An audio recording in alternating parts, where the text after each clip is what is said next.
It's time for Shawn and Maya in the morning. Quick pitch to Walter, looking for the record, cuts back, he's got it, he's out of it at 25 to the 26-yard line. Walter Payton becomes the National Football League all-time leading rusher. Jordan, open, Chicago with the lead. The Chicago Bulls have won their 6th NBA championship. Chicago has won the Stanley Cup. Palmero over the head of Jenks. Uribe charges, throws, out! And the White Sox have won the World Series. A little bouncer slowly toward Bryant. He will glove it, go to Rizzo. It's in time. And the Chicago Cubs win the World Series.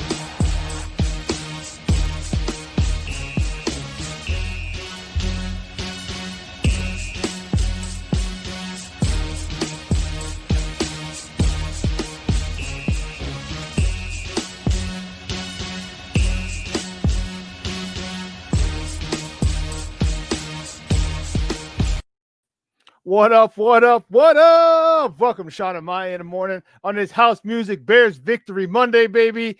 It is a wonderful day here in the Chi. Let me tell you, it's a little nippy, but I'll tell you what, it's a beautiful day.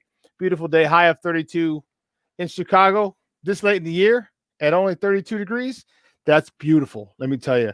Hey, Bears win yesterday. Keep their hopes alive. I'll tell you what, I am fired the freak up. Thought we were going to have a twofer yesterday, but didn't quite work out. Listen, hey, guys, thanks for tuning in. Now, if you're watching this on Facebook Live, well, then I guess you found us on Facebook.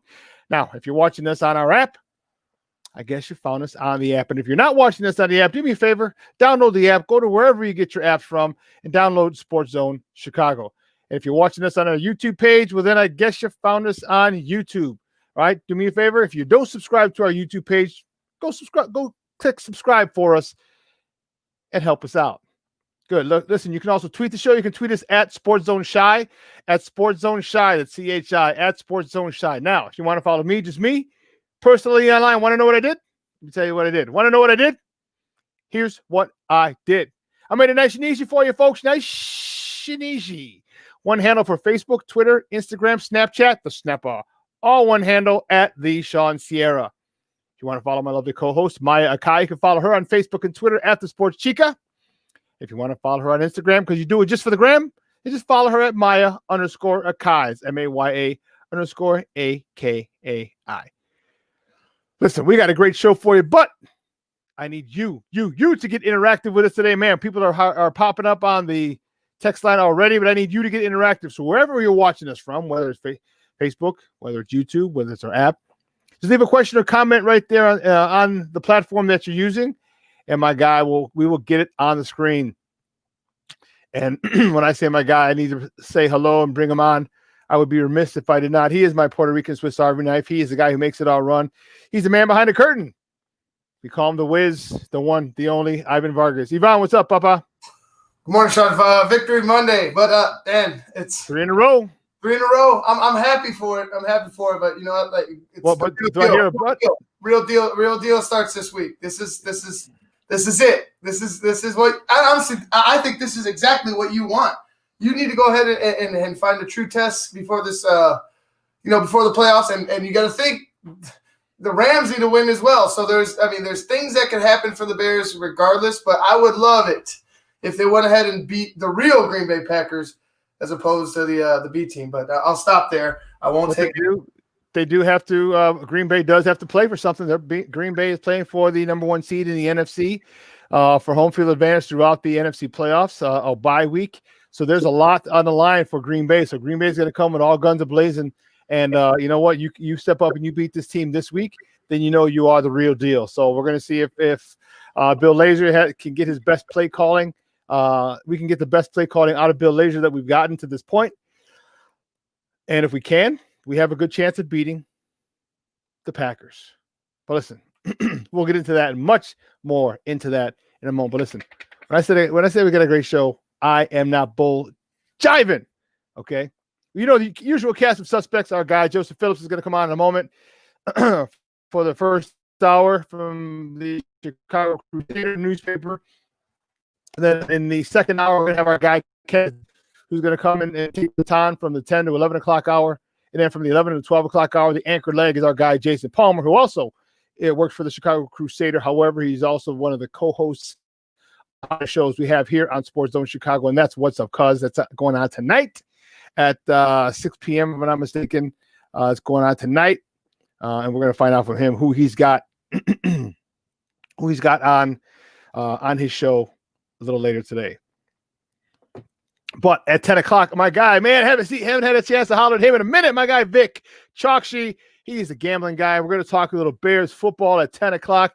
He works for radio.com, and I'll tell you what, I am fired up about Vic. Man, Vic used to come on last year and give us some picks. Now he's moved on to bigger and better things. Apparently, he's picking very well, and people are loving it. He's working for radio.com right now. And then at 11 o'clock, 11 o'clock, we have a guy we haven't had in a while because we haven't really talked Bulls much, but now the basketball season is here. VJ Vemu from SB Nation. He's going to call and we're going to talk a little Bulls basketball, especially after what happened yesterday. Whoo-wee, that was a rough one for the Bulls. So 10 o'clock, Vic Chokshi from radio.com, and 11 o'clock, BJ Vemu from SB Nation. But you know what? We're waiting for our guy to chime in. And he's our guy, Joseph Phillips. We're waiting for him to chime in because he's going to sit in. But let's talk a little bit while we wait for Joseph. Give me a little bit of your thoughts because we already know what the first top of the morning topic is. I mean, that's no doubt. No ifs, ands, or buts about it. I know. We did the post game yesterday, and there was some things that I know you were a little leery about still yesterday. Mm-hmm. How were you feeling overall after you had a night to sleep on it, to just relax, decompress? I honestly, it's the mistakes. If you're and I believe in it. Like I want to believe in this team. Like I want this to be a feel good story going into the playoffs. Like I want there to be something for this team to want to do, and that's upset and get to eventually the promised land. I don't think that's what's going to happen, but I want to believe it. But you can't get me to believe that with the mistakes that they're making. Mitch has been playing well, but we've seen in big spots. We say the Packer game, what was the last one? The last week's game, Minnesota to A-Rob. This past game, interceptions in the end zone can cost you the football game. Like you cannot have turnovers in the red zone. There's no excuse in the world that you could give me for a turnover like that in the red zone. It's been multiple the past few weeks. If you're going to get on Mitch about anything, turnovers in the red zone have been a glaring flaw in these past couple of weeks, and I'm just like, man, I don't want to get my hopes up to just be torn down again. I could see where you need to work at. Just make sure you shore it up. It's not necessarily like I'm like, oh man, they played terrible yesterday, but you can't have a first half where you lay down against Green Bay because Green Bay is playing for something. And that's part of what I was trying to get at is if Green Bay has to play for something, you're in trouble if you go ahead and give us that lame duck performance that you gave in the first half of Jacksonville. Like you can't have that. There can't be that back and forth. Is it Nagy? Is it Laser? You can't like we talked about. You can't have that.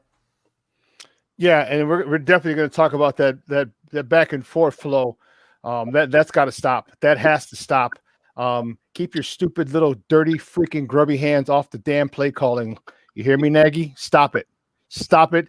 Don't. Your ego is what got you to the point where you were forced to give up play calling.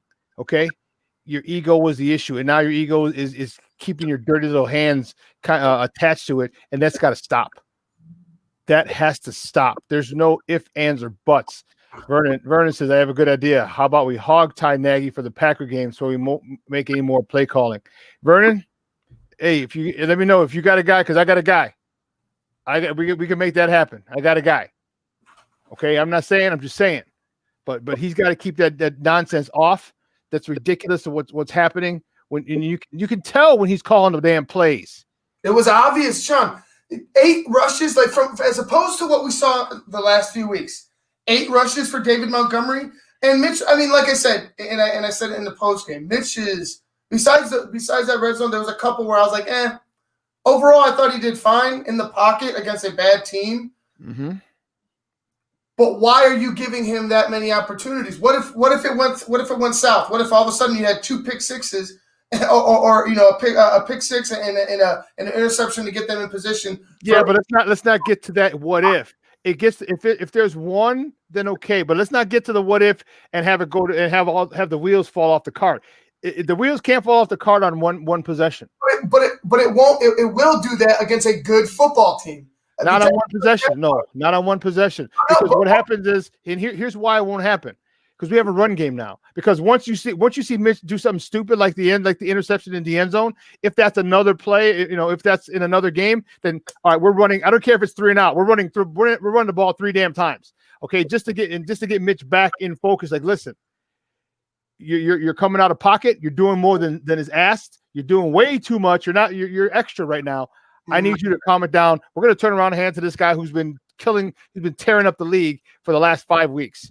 Okay? That's how you start, Shawn. That's how they should have started. And that's how you know that Lazer's not calling the damn plays. That's how you know. And that's what's bothering me. And even if Laser called them, I don't know if he's called them happily because, you script the first 15. Mm-hmm. How much input does Nagy have on that first 15? Because if I'm telling you, that conversation has to be had where Laser has to say, listen, boss, because you are my boss, stay away from the play calling. Stay away from the damn play calling because I got this. Mitch is looking like a more than serviceable quarterback, yes. Okay, when I'm running it. We're running the ball down people's throats. We're taking up time of possession. We're wearing down defenses throughout the game. Let me call it. Stop your nonsense. Stop that crazy bullshit that you're doing because it's going to screw up our defense. It's going to keep our defense on the field with a quick 3 and out on our offense. Stay away. That conversation has to be had, and it should have been had. But since it hasn't been had, it's got to happen this week. That conversation has to happen this week. But let's bring in our guy because now you got me fired to freak up, man. You know how we do the first segment of every show. So put that back up. John had a question. Hey, John, okay. we appreciate your question for you. John says, hey, so one of the big questions is with the play of Mitch the last few weeks, you pick up his option at the end of the season. Well, John, the time has passed. The time has passed for the Bears to pick up the 5th-year option for Mitch. You can re-sign him, but he's not going to be a specified amount. Now you can sign it for whatever you wanted, or whatever you want, or whatever they'll accept. But his 5th-year option would have been a lot more. Had they? I forgot when the date was. It was earlier this season when his 5th-year option had to be signed. So they did not pick that up, which means he's a free agent at the end of the season, and then they can go out and re-sign him again if they want, which I think they will. But I guarantee you, it's going to be at a much lower price than what his 5th-year option would have been contractually would have been. So, but good question, John. Thanks for chiming in. We appreciate it. We got Marshawn up there. What's up, Papa? How are you? Armando Lara, what's up, Papa? We had Vernon already. Hey, but listen, you know how we do, guys. The first segment of every show is called Top of the Morning to you. And these are the hot topics of the night before or just of sports in general. And boy, oh boy, do we have some doozies. And the Top of the Morning segment is powered by the Chicago Crusader newspaper. And with that, we bring out their guy. We bring out our guy. We bring out your guy. He's the one, the only, the man, the myth, the legend, the one you can find on Twitter at ACA Joe. Bring him out, Joseph Phillips. What's up, Papa? What's up, Papa? God bless. How you doing? Every Monday, I finally figured out the secret to stopping the Packers. We're going to talk about that in just a few. Uh-oh. Do it. Let's do it. Let's find out.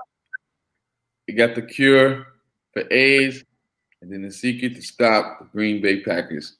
you got the cure for AIDS and the secret to stop the Packers. Joseph, you better patent that, boy, because you ain't gonna be right much longer. You're gonna be a millionaire, baby.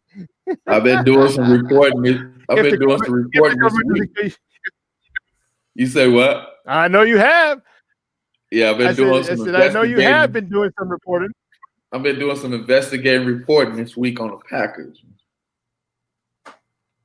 We'll get to that. Really? We'll What do get you to have? that. Okay. Man, Okay. somebody blew Okay. Well, their cover. listen, you know They got how a we do the whistleblower. They got a whistleblower inside the team. Huh. We'll talk about it. Okay. Like, Well, what's up with here we Littlefinger? go. Why Littlefingers keep messing with the plays, man? Ego. Matt Nagy. His Why ego. Littlefingers keep messing with His the plays? ego. I told him to get away from that book. Get away. He's the reason why we had an incompetent first half. Yeah. Yeah. So Yes. I saw it. My Yes. wife and I saw it. We both saw it. But I'm sorry. Go ahead, Shawn. Don't worry about it, baby. Don't worry about it. It's Bears Victory House Music Monday. It's all good, baby. So, guys, you know what it is, the first segment of every show. It's called Top of the Morning Tea, and these are the hot topics the night before. Just in sports in general. And man, oh man, do we have some doozies. Our first top of the morning topic, you know what it is. The Bears. Man, big win yesterday. A very, very impressive win yesterday. And I understand they're the Jacksonville Jaguars. I understand they suck. I understand they're in the Trevor Lawrence sweepstakes. But the fact of the matter is the Bears beat the Jacksonville Jaguars 41-17 in a game that they had to have. Mitch Trubisky, 24 of 35, 265 yards, 2 tutties, a pick, and 97.9 QBR. David Montgomery had 23 carries for 95 yards, a touchdown. He eclipsed the 1,000-yard mark for the season. Allen Robinson, 10 catches, 103 yards. Jimmy Graham, 2 touchdowns in the blowout win. Joseph, are you happy with the win yesterday? I'm very happy with the win, but I am disappointed that someone by the name of Matt Nagy continues to interfere with the playbook. Mr. 10.0 points per game, okay? My whole thing is, why are you messing with the playbook? It was the tales of two halves. Matt Nagy coached the first half because I saw him calling plays from the sideline, and guess what it equated to? 10, 13 points? At the end of the day, once he let go of the playbook and he told Mitch Trubisky, and I know he went to the locker room because he was pretty angry, but Mitch was kind of losing it a little bit, and Mitch was like, man, it's like he's being forced to do what he's told to do. And then he has the nerve to tell Mitch, forget about it, move on to the next play. Just erase the interception that you threw. But you called the play that caused the interception. Nobody's falling for it. You caught that bogus tight end play on the 2-yard line? On the 1-yard line. The 1-yard line, the tight end jet sweep. Ridiculous. It's ridiculous. That's all Matt Nagy. And I can see him talking to himself on the sideline, calling a play, and it didn't work. It never works. None of his plays work. So at the end of the day, Money Mitch came through in the second half because he reversed it on him. He says, okay, once you take your little stinky little fingers off of my brain, I can actually play football. And guess what? He exploded for 21 third-quarter points and then finishes off with 7 fourth-quarter points for a total of 28 points, outscoring them pretty much and dominating them in the second half, one of his best third quarters in his career, okay? So shout out to Money Mitch on that. And the Bears are now 1 game away from clinching, and hopefully I can get this to Hallis Hall this week and talk to Coach Matt Nagy, a.k.a. Littlefingers, about the cure to beating the Green Bay Packers with the question I have to ask him. You know, this is it was a good game by the Bears. The Bears exploded, as you said, for 21 points in the third quarter. That's more points than they've scored in the third quarter, I believe, this entire season up until that point. You talk about being able to come out strong. You take the opening drive. That was impressive.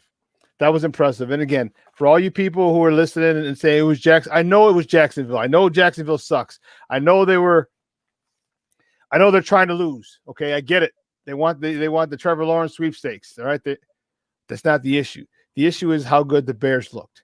And that's what I like. The play calling is what I like. That opening drive of the third quarter, that was all Bill Lazor. That was all Bill Lazor. Because like I said last week, or did I say it yesterday, Ivan, on your podcast, your show? That was a hot knife through butter. That third quarter, that opening drive of the third quarter, that was hot. That was a hot knife through butter, that Bears offense. And I'm like that. And I even posted on my social media that series was called by Bill Lazor. That series, you could tell the efficiency, the smoothness, the way that series flowed.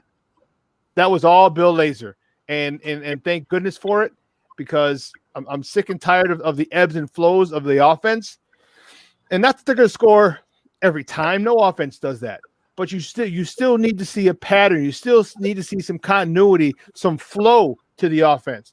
And when Bill Lazor's calling the offense, man, there is a flow to it. And the flow is we're going to punch you right in the God-blessed mouth, and we're going to run down your throat. Right down your throat. Not your throat, your throat.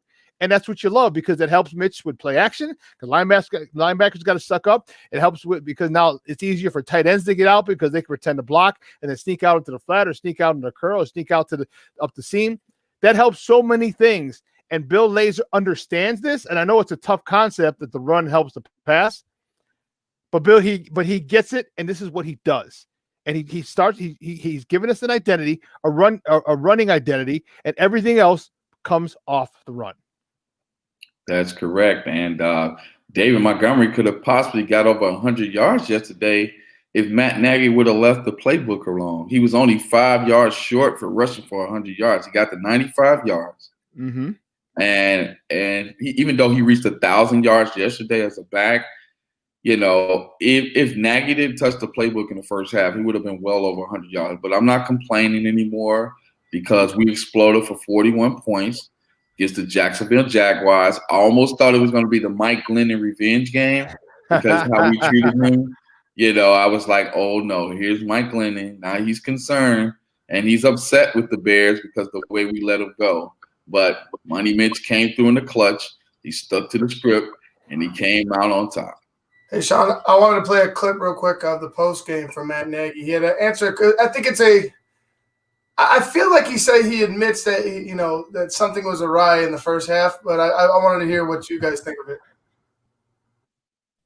What was your first one, Brad? The opening drive. A little more dialed in with the scripted calls early. What goes into that? Yeah, it's just for the number one, the players, right? No matter what plays are called, who's calling them, when they're called, all that, all season long, it always is going to come down to being able to execute, right? And I just think that right now our players, right? You look back to the beginning of the year, you look back to the last couple games, they're really feeling good and executing, every play that is called. And so we always get together as a staff, and we talk through. I think that's kind of the part that I was getting to too. Like we talk through, okay, schematically, what stuff do we like as coaches, and we'll get together at the end of the week after we see how plays look. And we didn't do that as much on the front end of the season, and so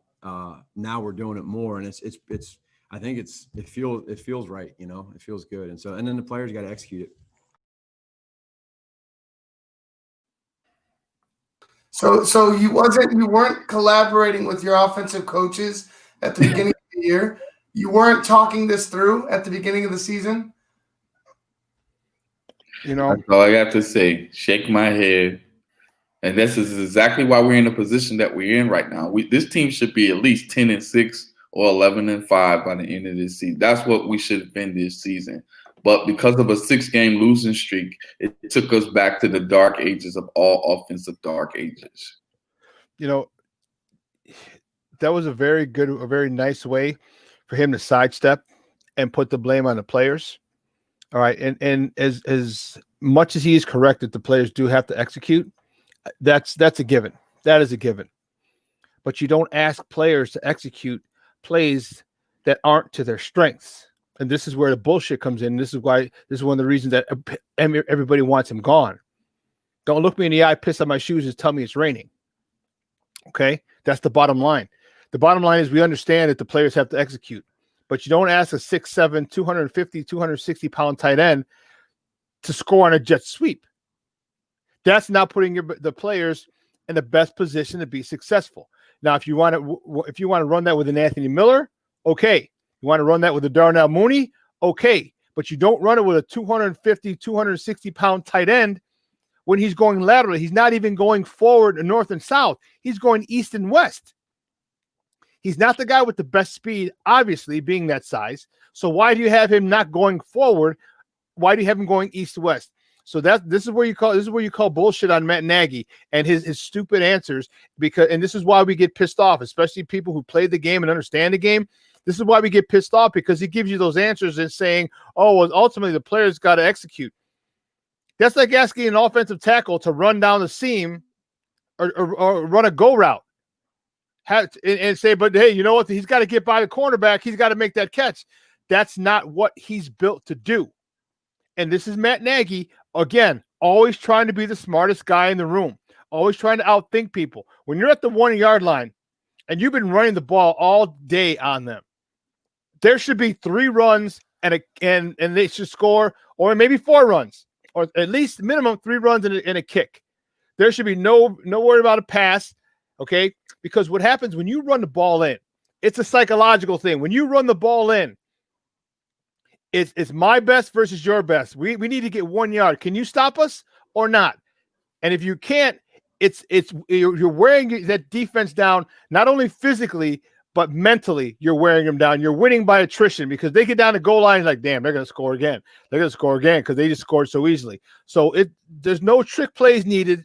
You need to really, all it is man to man. Am I better than you? Do I want it? His bottom line is, do I want it more than you? We're on the 1 yard line.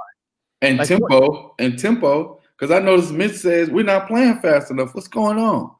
I seen these guys. I seen Matt Nagy call a timeout so that he can put one of his plays in and slow up the tempo. Mitch is like, let's go. We gotta go. Let's go. Hurry up. You know, and he was actually slowing them down. And I was just like, why are the Bears playing so slow? What's going on? Then the referees was holding it up a little bit. You know, they were giving them like weird calls. And I was just like, please don't let this turn into a disaster today. We cannot let Mike Glennon beat us today, period. Okay? Definitely not. That was I would have been very, very angry. I would have been in a different place if Mike Glennon was going to beat us. If they didn't let Deshaun Watson beat them, okay? If they didn't let Deshaun Watson beat them, then you better not let Chicken Neck beat you. Listen, we got to take a quick timeout. On the other side of the break, we have more top of the morning topics. So don't go anywhere, folks. Keep it locked right here. Shawn and Maya on SportsZone Chicago. Hey, this is Dr. J, and I listen to Shawn and Maya in the morning.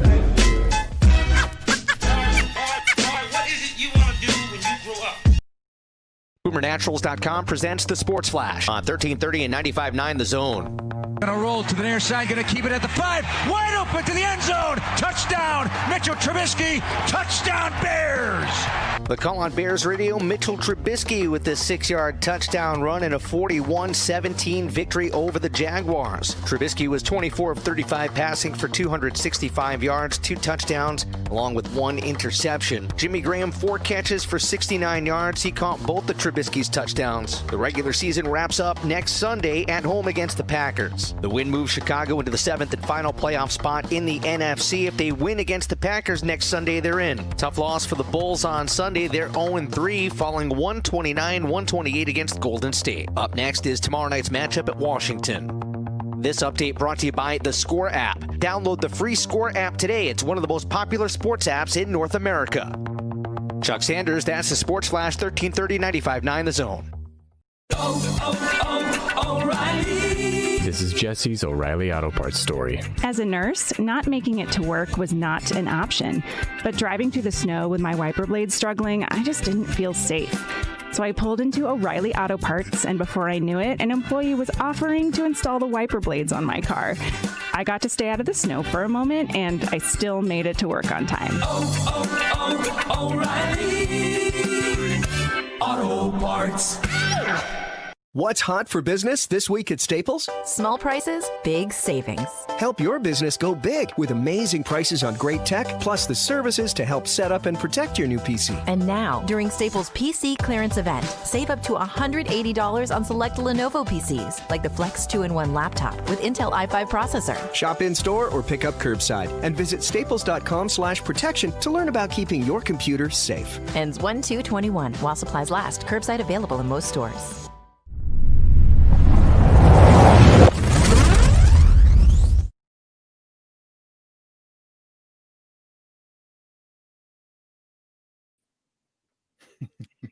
Welcome back to Shawn and Maya in the morning on SportsZone Chicago on this Bears Victory House Music Monday. You're damn right, Vernon. I'd be doing burpees I'd be mad as a mug, boy. I tell you, I'd probably pop out 100 burpees nonstop. That's how pissed I'd be.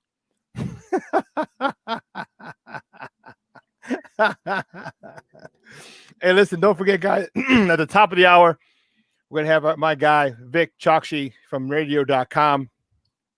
We're going to have some more Bears talk at the top of the hour. But you know what? We're going to move on and make sure we get to the next top of the morning topic. The Bulls. The Bulls fall on a last-second shot to the Golden State Warriors.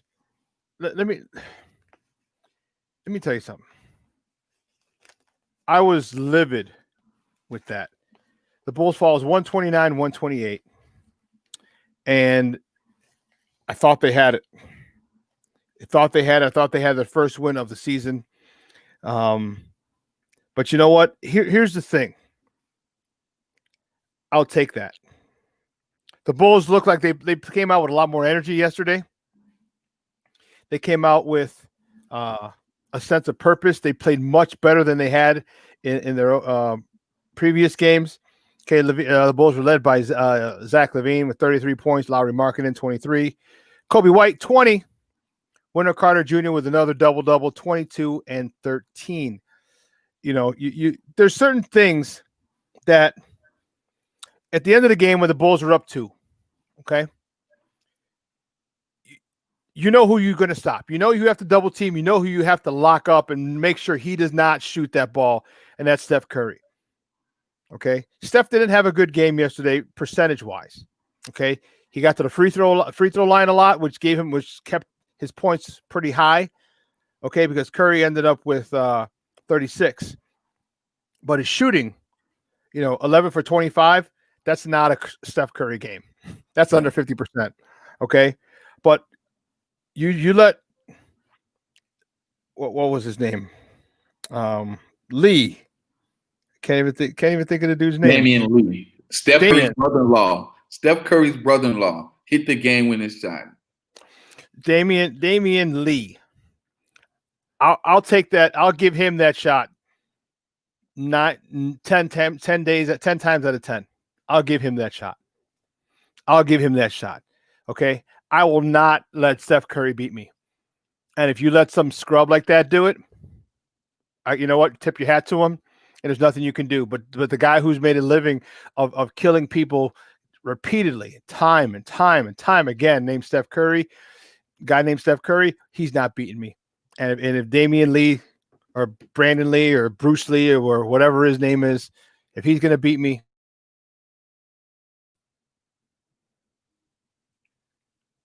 Yeah. Can you hear me? Yeah. Okay, I'm sorry. Yeah. So at the end of the day, I think yesterday was the end of the Kobe White point guard experience. Okay. So I asked Coach Billy Donovan, I said yesterday, I said Zach LaVine is very efficient on a pick and roll. Okay. He scores the ball at okay, go ahead. I have the clip of you asking. I wanted to play that for the viewers. Right? Okay.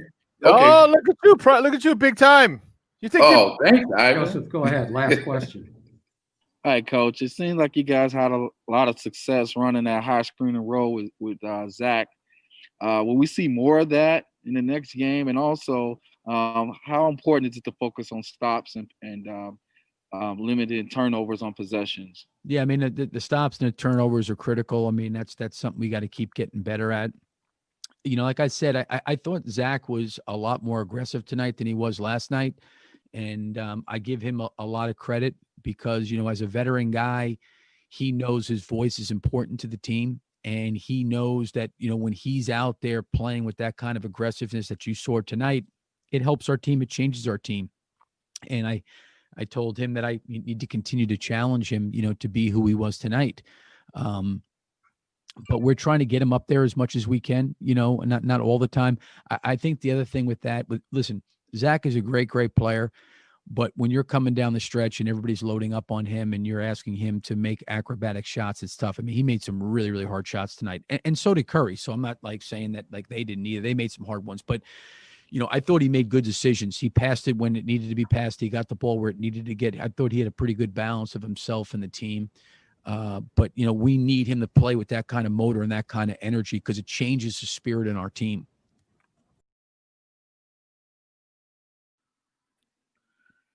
Look at you, big time. Bro. At the end of the day, the Kobe White experience at the point guard position is over. Okay. And as I asked Billy yesterday, I said, Zach is so efficient on the screen and roll. And I don't know if you had a chance, Shawn or Ivan, to look up his numbers on how efficient of a scorer. He's one of the best in the league.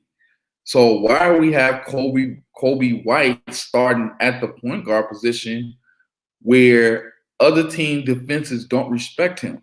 But if you put the ball in Zach's hand, let him bring it up, and call those pick and rolls plays, he's going to score majority of the times. That's going to put fear in defensive heart, and then it's going to open up other offensive opportunities for players on the floor.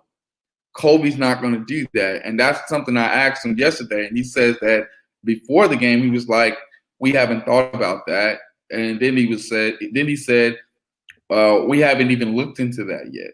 I'm like, "Wait up, well." This is the time to do it because before you know it, your record's going to be 0-12. Looking at the schedule, I don't know if you guys saw the schedule, but we play some of the top teams in the NBA. Okay, yes. Now is the time. So put Zach at the point guard position. Let him bring the ball up, call a screen and roll plays, let him get hot. If the shot's there, he's going to take it. If the shot's not there, he's going to pass it. That's how Wendell Carter had 20 points and 13 rebounds.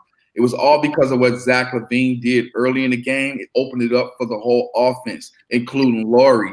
Even Wendell Carter hit a three-pointer out the corner yesterday after going 1 for 19 in the first 2 games. Joseph, do you think that they should just, instead of completely just turning it over to Zach, do you think they're going to continue? Do you think that the percentage, the higher percentage of running the point is going to go to Zach, and then you're going to see Kobe's minutes at point dwindle, and then they're going to keep Kobe so they could continue to develop him? Kobe is an off guard. He is not a point guard. They're going to try to force the issue, and this is what Gar Forman and John Paxson used to do. They try to create these projects and end up turning them and messing their whole game up mentally. Let Kobe do what he do. He's a prolific three-point shooter, okay? Let him move off the ball, which he did yesterday, and he did it well. He was cooking them yesterday. I watched it. When the ball was out of his hands, he was able to react and think better. He was able to get open off curls. And then Zach, this man he could have had almost 40 points yesterday off the screen and rolls alone. Wendell Carter, it opened it up for everybody. So Billy, I don't know what's going on, but I guess he was in denial because the media actually called it out. But let's not do the smartest guy in the room thing, okay? Because that's going to get you in trouble, just like with the Bears. Just do what you're supposed to do to win. I know this is an evaluation year, but you have to put players in position to win. If you're going to do something, you have to set the plays up according to the player's strengths. Just like with Mr. Trubisky, it's the same way. Zach LaVine's strengths, people have written, go online and look at it. People have written multiple stories on how great he is in the screen and roll. Why are we using Kobe White at the point guard position if Zach is one of the top 5 efficient players in the NBA when it comes to screen and roll play? Why are we doing that? And we could have won that game by 10 points yesterday, but I'm seeing this 10-man rotation. I'm telling you now, some of these guys don't need to be playing. Okay, it's just a waste of time, honestly. One of the things. First of all, I did like those unis that they wore yesterday. Those City Classic, City Editions. Those are dope. Those are dope as hell. I think I may have to go get one of those. I was literally about to go, Sean. I was literally about to go online and be like, all right, how much is this? Because those were sick. Yeah, I was there yesterday. They were beautiful, man. Beautiful. Yeah, I think I have to. I think I got to do that. But I think you're right. I think he's trying to see how much, or what you got. I know you have in practice. You get to see it. You get to watch it. But you also in a game. There's nothing like it in a game where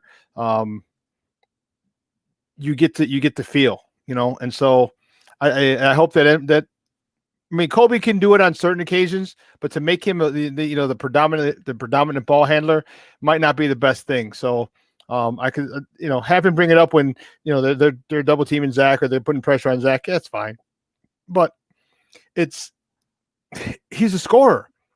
He's a scorer, and I think what they're trying to do, they're trying to add that to his game. I don't think they want to change him from being the scorer. I think they just want to add that to his game. But NBA teams are not going to allow you to practice against them in the middle of a game. They're going to blitz you and they're going to destroy your confidence. He has to be careful trying to teach Kobe on the job, because at the end of the day, it's about wins in basketball. Yes, this first year is a sacrificial year because none of these guys are AK or Mark Eversley's guys. The only guys protected by AK and Mark Eversley is Patrick Williams. Everybody else is from the Garpax era. All I'm saying is this, fans know basketball, okay? And I'm not saying everybody's the geniuses or they say John, what's his name? John Naismith. Like Charles Naismith. Okay, yeah. So what I'm saying is that at the end of the day, we know what's going on. We're not crazy, okay? And I just pray to God that Billy Donovan is the type of coach that makes the adjustments after seeing what's going on. Now he did that in the Houston game, but I'm starting to hear him push the responsibility back on the players, which is good. But before you do that, you got to put the players in positions to succeed so that they can, you see what I mean, handle that responsibility. And I don't think it was fair to Kobe White that they're trying to transform him into a point guard in the middle of the season. Like, go out and sign a point guard if that's the case, because he's not a point guard. He's not fast enough to play the point guard position. Zach needs to be playing the point guard position, or he needs to be the more ball dominant offensive player, which opens it up for everybody else. And Zach can handle that role pretty well. I don't even think Zach knows how good he is in the screen and roll. I don't even think he knows. But I think that's the thing that's going to take his game to the next level. If they run the offense through Zach and stop trying to make it an equal opportunity offense. The only way it's going to be an equal opportunity offense is if Zach gets off, just like Billy was saying. He lifts our spirits. Yeah, you know why? Because he works on his game in the offseason. He's very skilled at what he do. You can't have these guys trying to shoot the ball who don't put the time in to work on their game. It's going to be an air ball almost every time. We can't have that. So in order for us to get off, run Zach on those screen and rolls. Zach has the mentality to score on any possession. He can care less about a defender who's sticking on him. He's shooting that ball. Kobe is very hesitant. He's still young. Don't put that type of pressure on him. Let him play off the ball. That's all I'm saying. It's been frustrating, to say the least, because of the fact that they started off 3-1 in the preseason, and there was a lot of expectations, a lot of hype for this team. And to be winless at this point is still frustrating. You're 0-3, and we're dying for a win here. They've got to figure it out, and I trust them. Don't get me wrong. I trust Billy Donovan. I trust those guys. It's just that I want them to figure it out a little quicker, as soon as possible. But when you're with a new team, again, preseason's one thing, but when you're dealing with regular season, that's a whole nother animal. because you're playing guys that in the preseason you're playing guys who are probably not going to make the team, or they're D-level players, and it's a whole nother. It's like preseason in football. It's just a whole nother animal. And right now the intensity's turned up, and I'm not sure if they're ready or are able to deal with that. That it's 48 minutes, all 48. If you don't believe me, just ask Damian Lee. That dagger with what was it, 2.3 seconds left? Yeah, 1.7 seconds. Yeah. So yeah, that was tough. You got to play all 48. So we'll see, man. We'll see. I hope they're able to come out of this, start winning for once, is what I would really, really, really like. But we will we'll see. Let's go the next top of the morning topic.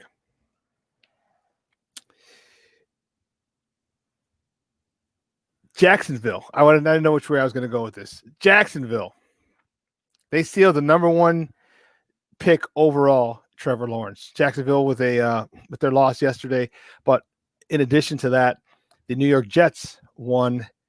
The Jets are hot, 2 in a row, huh? The Jets won, which ultimately gives the Jacksonville Jaguars the number 1 pick in the NFL draft, where they are most likely going to take Trevor Lawrence if Trevor Lawrence goes out. Your thoughts? If you're Trevor Lawrence, you come out, or do you say, bump that, I'm staying in college for 1 more year?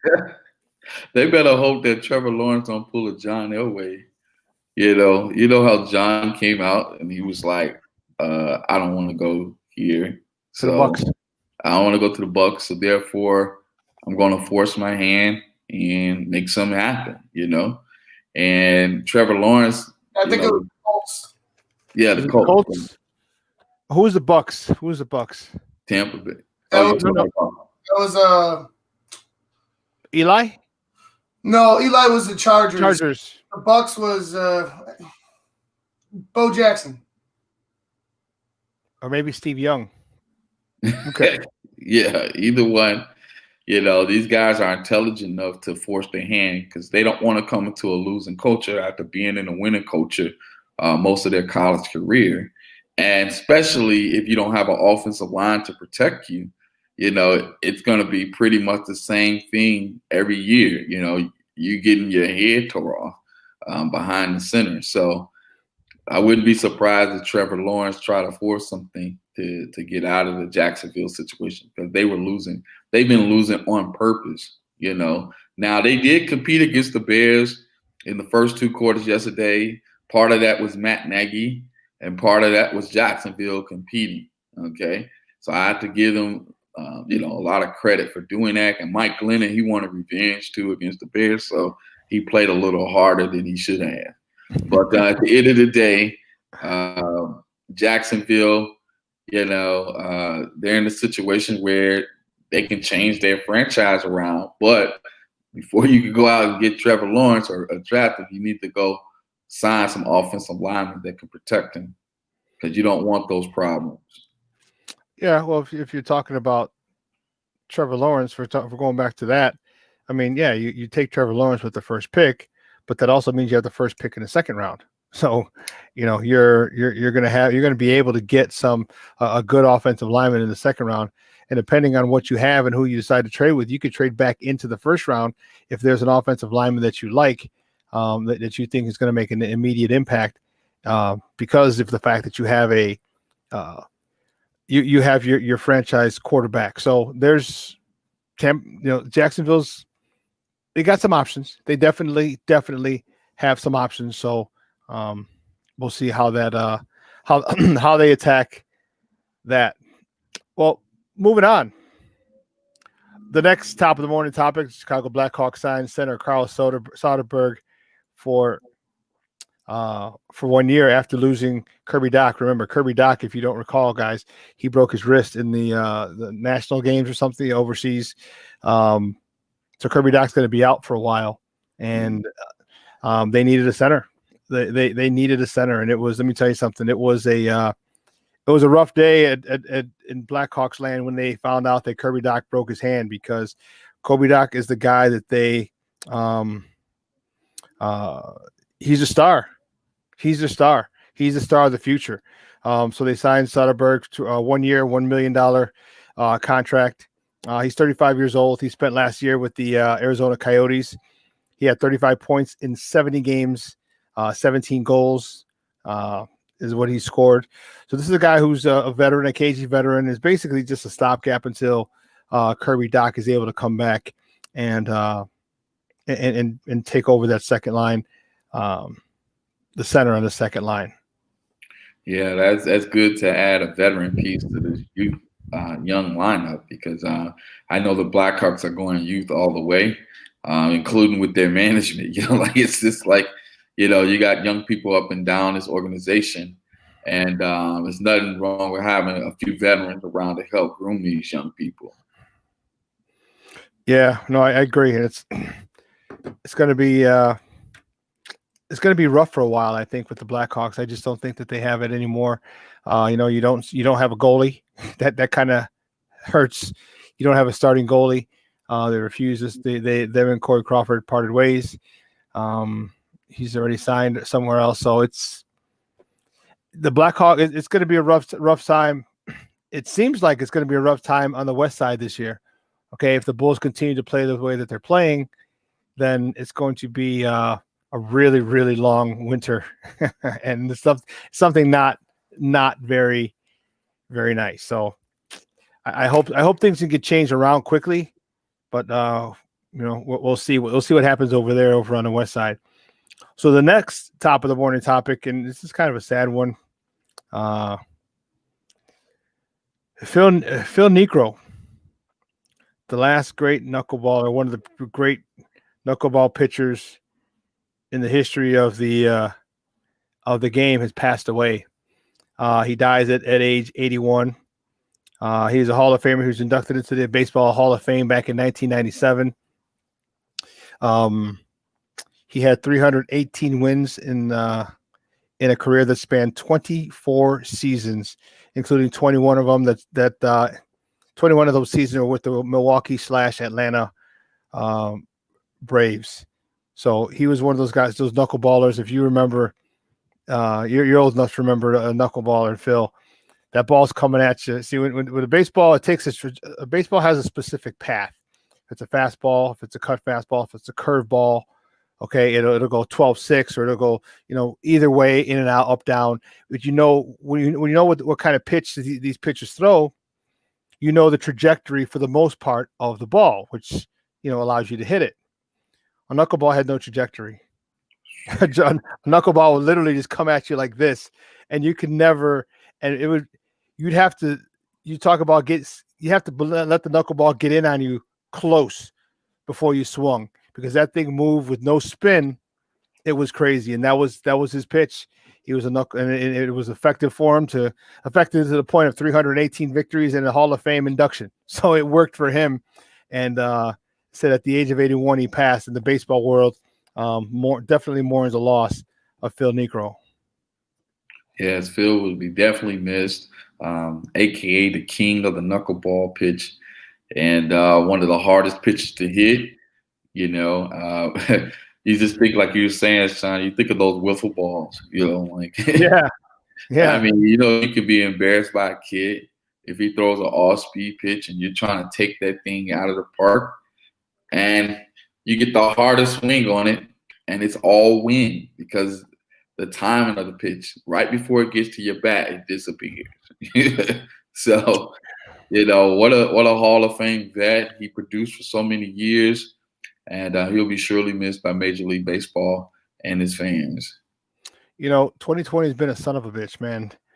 Niekro, listen to this. 2020, in addition to Niekro is hopefully the final one of 2020, but he joined Lou Brock,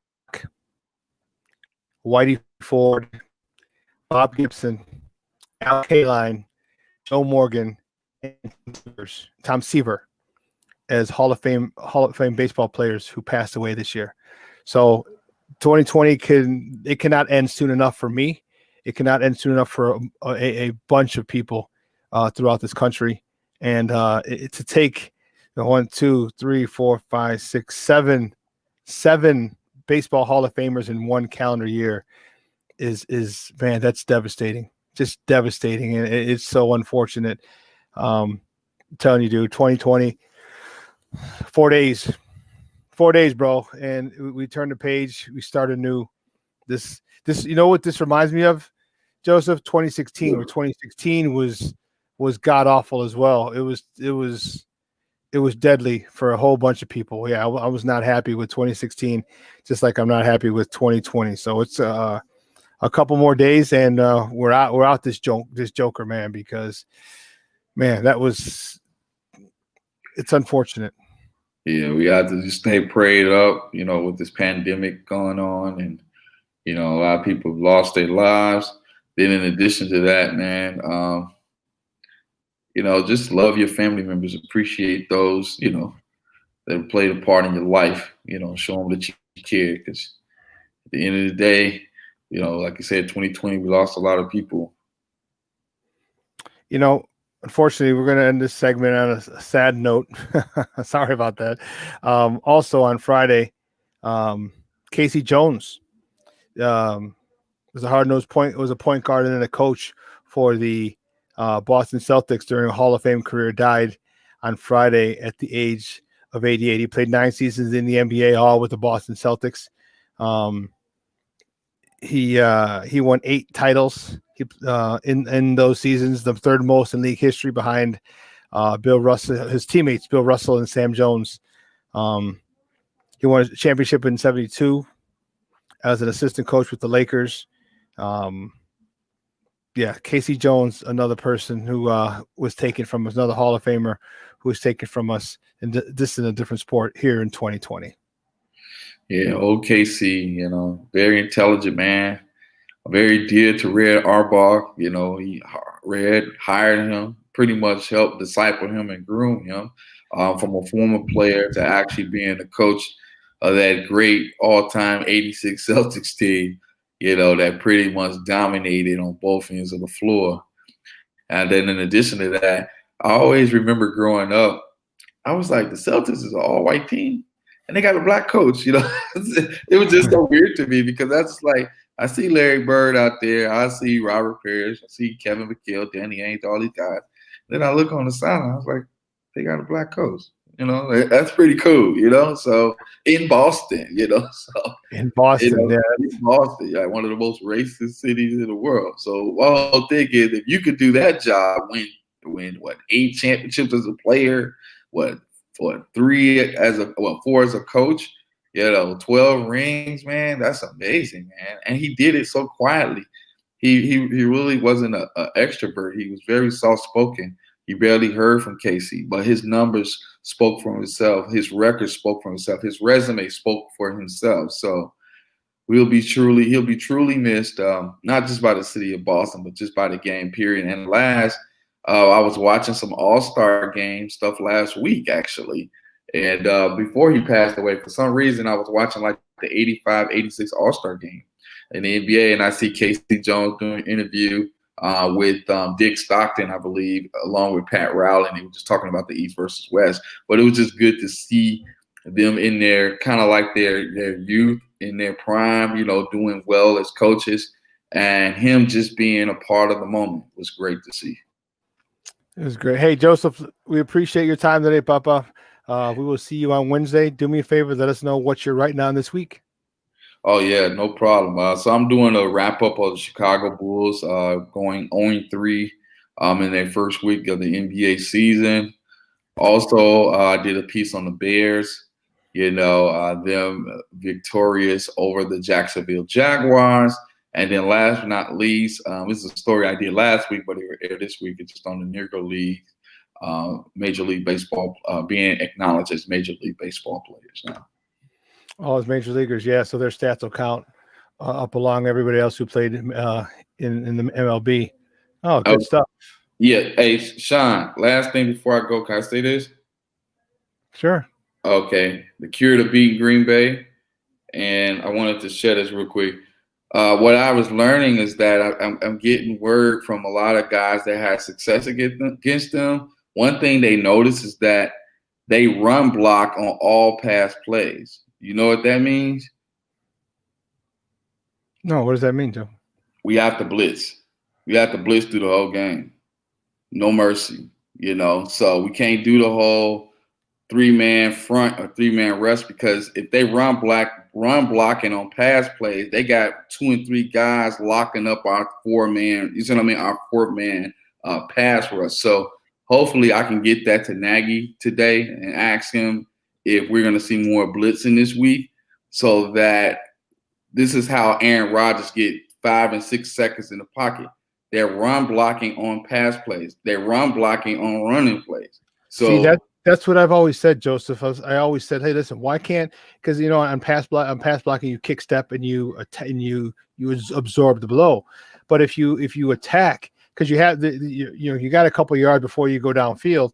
If you come out and attack, it stops them. And then if you want to kick step, that initial burst from that defensive lineman or a linebacker, whoever's coming, that's slowed down, and that gives you a whole bunch of time. I've said that for years. Why don't people implement, that type of blocking scheme on passes, firing out like you would on a run play to buy time for the quarterback in Green Bay Packers? Guess who said it? Guess who said it, Shawn? Who? Mr. Stealing Playbooks himself. It was one of what's the coach name from New England? Bill Belichick. It was one of Belichick players. He knew. I'm not going to mention his name, but he knew. All right. Hey, Joseph, great stuff, Papa. We'll see you on Wednesday. All right, bro? All right. Peace out. All right, now. Hey, guys, we got to take a quick break. And on the other side of the break, we're going to bring in my guy, Kenneth Davis. He takes the baton from the 10 to 11 o'clock hour, and we're going to welcome my good friend who's moving on up in the world like George and Wheezy. Easy peasy like George and Wheezy, moving on up. He works for radio.com in their sports gambling department. He might even be running the whole damn thing. I don't even know. But anyway, my guy Vic Chalksy coming up. So don't go anywhere, folks. Keep it locked right here at Shawn and Maya on SportsZone Chicago. Hey, this is Gary Payton, and we listen to Shawn and Maya in the morning. Do that. BoomerNaturals.com presents the Sports Flash on 1330 and 95.9 The Zone. Gonna roll to the near side, gonna keep it at the 5, wide open to the end zone, touchdown, Mitchell Trubisky, touchdown Bears!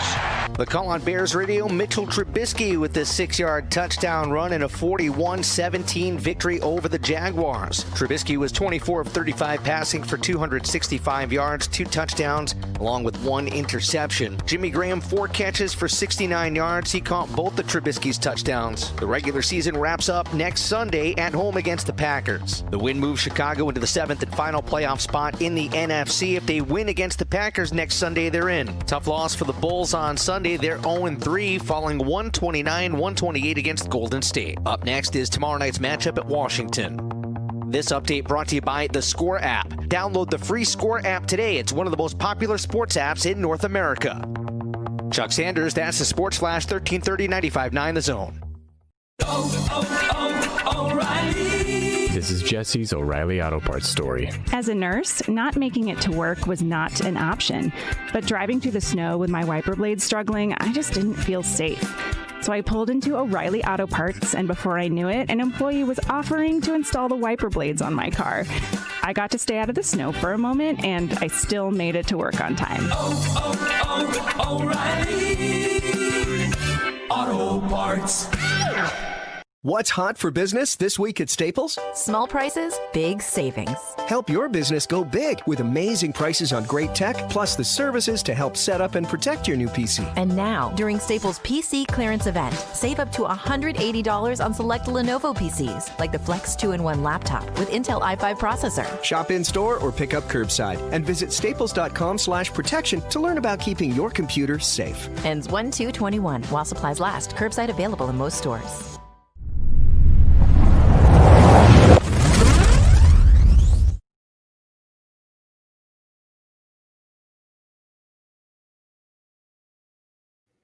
Welcome back to Shawn and Maya in the morning on SportsZone Chicago. We're going to bring in my guy. He takes over. He takes the baton from the 10 to 11 o'clock hour. He is a great friend of the program. He's from That Davis Show, and you can find him on Twitter at That's Davis. Let's bring him on, my man, Barry White Jr., Kenneth Davis. Kenneth, what's up, Papa? What's going on, man? How you doing? I'm not even trying to do that on purpose. It's early. I have to warm up. Voice box has to warm up. I make me feel bad for it now. I haven't warmed up yet. This is probably like the 20th or 30th word I've said so far this morning. So got to give me a minute. That's all right, Papa. That's all right. Your weekend, how'd it go, man? How'd it go? I had a decent weekend. I had a good Christmas. The family was happy. Chilled really this weekend. You know, the Bears kicked the crap out of the Jags yesterday. So that made it even worse. I mean, better. No, I'm rooting for the Bears. I feel like if they win one playoff game, I'm gonna come on here and Bears paraphernalia because I'm only wearing teams that deserve their paraphernalia to be worn. You have to earn it. To be on this temple, you have to earn your right to be on this temple. So you gonna put like a liquor bottle next to that Chicago White Sox thing or something? Or somebody slumped over in the car with a Hall of Fame ring on. You know who I am? You know who I am? Exactly. I'm a Hall of Famer, son. I'm a Hall of Famer. I'm a Hall of Fame person. I'm a Hall of Fame person. How was your weekend? My weekend was good, man. I got to spend it with family. One of my cousins on Christmas Eve, I was with them. Yeah, it was really cool. And then on Christmas Day, I went to another cousin's house. You spread that Rona. I only had a little family over. You full of Rona right now. I'm full of alcohol right now. That's right. What were you drinking? Real quick, what were you drinking? Vodka. And then one of my guys from Texas had sent me some Canadian whiskey. Okay. I sent him some stuff, so we were sipping on that. Ooh, okay, Charlie. Ooh, I got some moonshine for Christmas. I got a little moonshine for Christmas. Really? It's like, you know, it's commercial moonshine, but since I watched moonshine, and she got me a bottle of it comes in a mason jar, a bottle of the moonshine or whatever. So it's 100 proof. So I haven't tried it yet because it seems like danger. Yeah, that's some sipping. It seems like some fighting. It's White Thunder. So I'll check it out sometime during the week or so. You sip on it, pour it in your gas tank, one or the other. You know, either one. Hey, but I want to bring out my next guest for some more Bears talk, man. He is a good buddy and a good friend of the program. We've been rocking for a couple of years now, and he's moving on up, man. He works for radio.com in their sports gambling division. He used to come on here and give us his picks, and he was like some stupid number, like 70-something% or something like almost 80%. I was like, oh, I wish I gambled. Had I known you were this good, I would have gambled. But he is our guy, man. You can find him on Twitter at DocSquad33. Guys, let's bring him out. Vic Chokshi. Vic, what's up, buddy? How are you? I'm doing well. What's going on, fellas? Nice to see you guys again. Man, long time no speak, baby. You're making moves, man. Making boss moves. I'm trying, man. I'm trying. And I love that you said Ken's voice sounds like Barry White, because it does. I remember meeting him at WGN, and I was like, man, this guy's got a smooth voice. There you go. Thanks, Vic. Listen, I still remember that day, man. You know, we still check on each other through social media. So, you know, I follow your success and wish you nothing but the best. Yes, sir. Thank you, guys, man. That's why I always appreciate you guys. And I love, like, the little community that Shawn's built, because I really feel like everyone that's connected through this show really does support each other. And nowadays, man, that's really important in life, I feel like, especially with everything going on. It's nice to see that we actually have like genuine people backing each other. Thanks. Good stuff, man. Good stuff. So real quick, before we get to sports, how was the holidays for the family, the girls?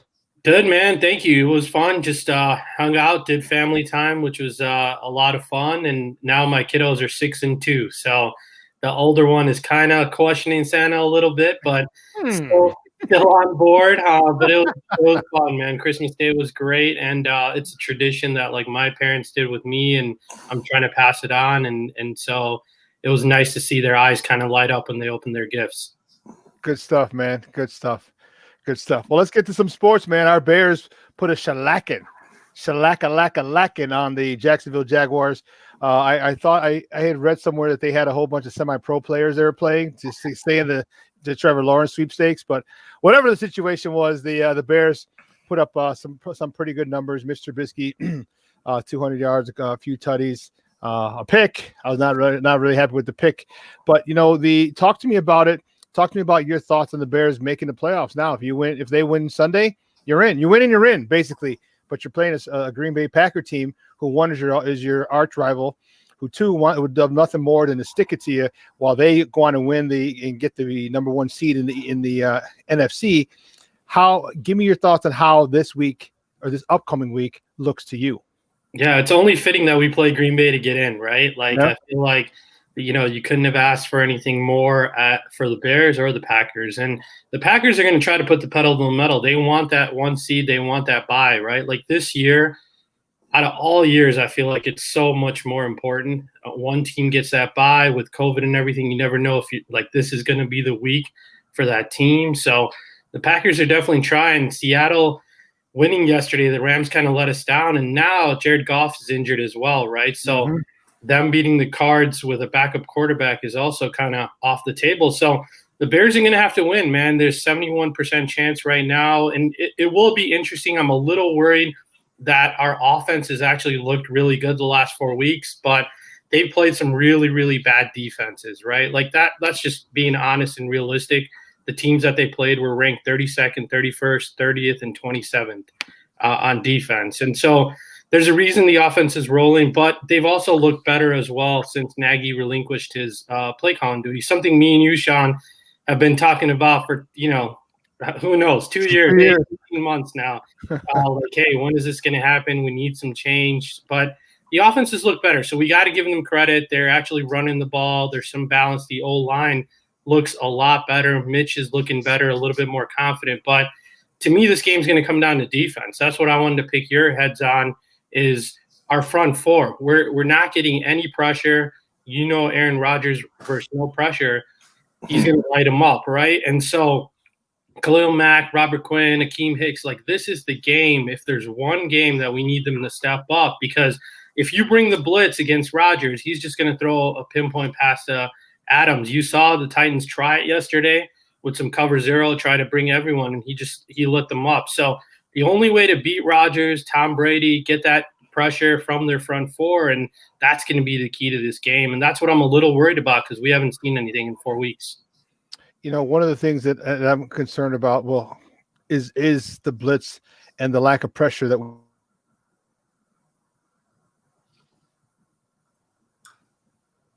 Go ahead, Kevin. To this point. Listen, I don't know what happened. Yeah, you stopped. Yeah, you stopped for a minute, Shawn. I froze. You stopped. You froze. One of the things that I was concerned of was that thing is the lack of pressure we've been getting. If we can get some pressure, I think obviously it's going to do a whole world of good. But here's where we take care of that. You run the ball on offense. Okay, keep his ass off the field. And when I'll never believe I had an argument with somebody about 5-10 years ago when I talked about keeping someone off the field, and they didn't understand what that meant. And and he's gonna get on the field anyway. I'm like, no, I understand. If we score, if we don't score, but I had to explain to them that you don't want him on the field 7 times because we're 7 3 and outs. And I tried to explain that to him. So I think one of the things that can really negate that, because this is a different team. This is a different team now that the Packers are facing. Packers are facing with the offense. This is a much different team, and you might know a little better than me. What's the Packer defense, Vic, and what's their run defense? Because if I'm not, the Packers' run defense isn't very good, and right now that's the strength of our offense. Right now is that running game, and that also leads into the play action game. That leads to a lot of different things. So I'm anxious to see if the Bears are ready to take a step in that direction, because the Packers are fighting for something. They're not. It's not a no-win situation for them or a throwaway game. They're fighting for that bye, like you said. So they're coming out guns a-blazing. If the Bears can handle them, then I will truly be a believer in this team. You're right. They're 21st. They're 21st against the run in the metrics that I listen to the DVOA Football Outsiders. So you're right. They can be exploited there. And if you remember the last game, David Montgomery had a monster run on that first play. And then we got down to the goal line and we did our usual stuff where, Nagy calls trick plays like yesterday doing a Cole Kmet sweeper. First and 1, or, the Patterson toss and 4th and 1 that we've been doing for 2 years. When we got this kid, Montgomery, that we've all been talking about, gets better throughout the game. He led college football in broken tackles. I still don't understand what they've been doing for 18 months and why the staff hasn't implemented all the things that we've been seeing this last 4 weeks over the last 2 years, like rolling Mitch out, right? Just stuff that we've all talked about this. It's like common sense to us three and pretty much every fan that's out there. Like, run the football, bootleg Mitch, get him on the roll, like just common sense stuff. Run Montgomery on 4th and an inch when you need to get the first down. Like, how many of those were critical in all these games that we've lost over the last 2 years? If you just look back and think about those. But you're right. They can be exploited through the ground, and that's where they're going to need to have success. I think you mentioned it, the running game and then getting pressure on Rodgers. Those are going to be the two big keys to this game. The offense looked like Nagy kind of had a little bit more input during the game yesterday. Joseph, who will be on from What's Up Cuz right after I come off, he hit messaged me yesterday and was like, Nagy's got me calling plays. And I was like, I was thinking the same thing because they abandoned the run. Listen, I will say this. The first watching that game, I was like, who's Jacksonville's tackles? And their linebackers was filling gaps. All right, like there was stuff in the run. I'll tell you, I'll admit that, but you can't abandon it for reasons that Shawn was just talking about as far as time of possession and just the rhythm of the game or whatever. And you don't want to, and we saw that where all of a sudden they were like, Mitch, just throw the ball all the time. And it was like, whoa, son, slow down. Like you know this isn't what you need to necessarily do with him. But that's part of my question for you. But my second question is this, and it's for another game.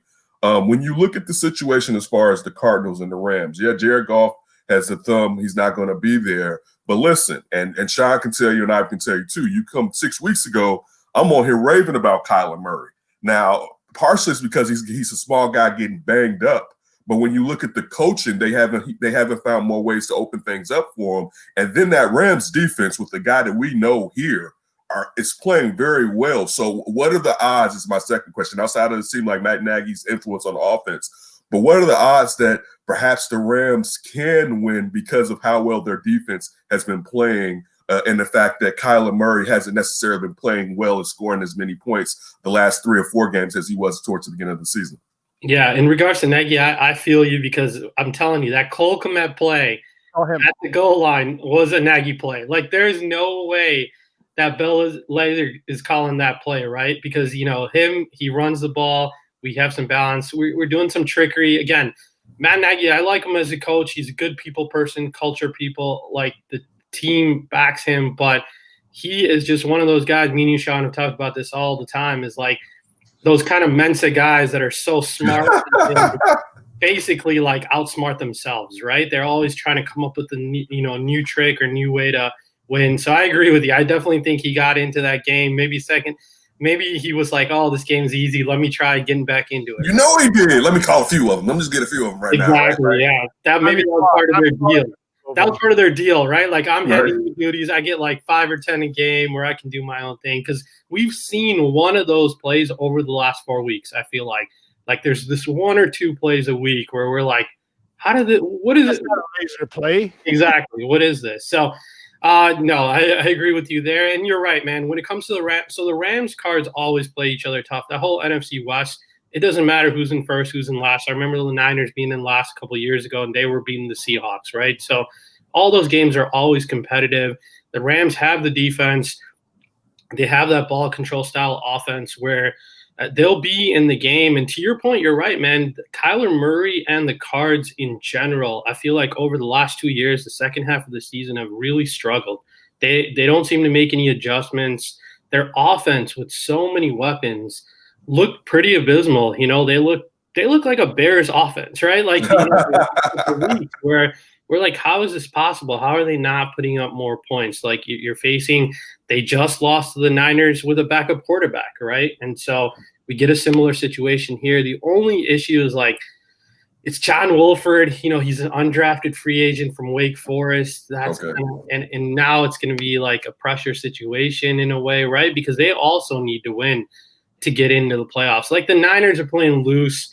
A lot of times these backups come in and they don't really have to win, right? They can just go out and have some fun and not really worry about things. And now this kid's got all this pressure on him, right? So that's what will be interesting. The odds when it comes to gambling, the Rams are actually favored by 4 points right now, which is a little fishy, right? Because you're looking at the Cards and everyone, the public's going to be on them, and that's what me and Shawn, when we used to talk gambling, we used to kind of fade the public a little bit. So there's definitely a chance for the Rams, but I think the Bears got to get it done, and they got to win the game if they want to make it in.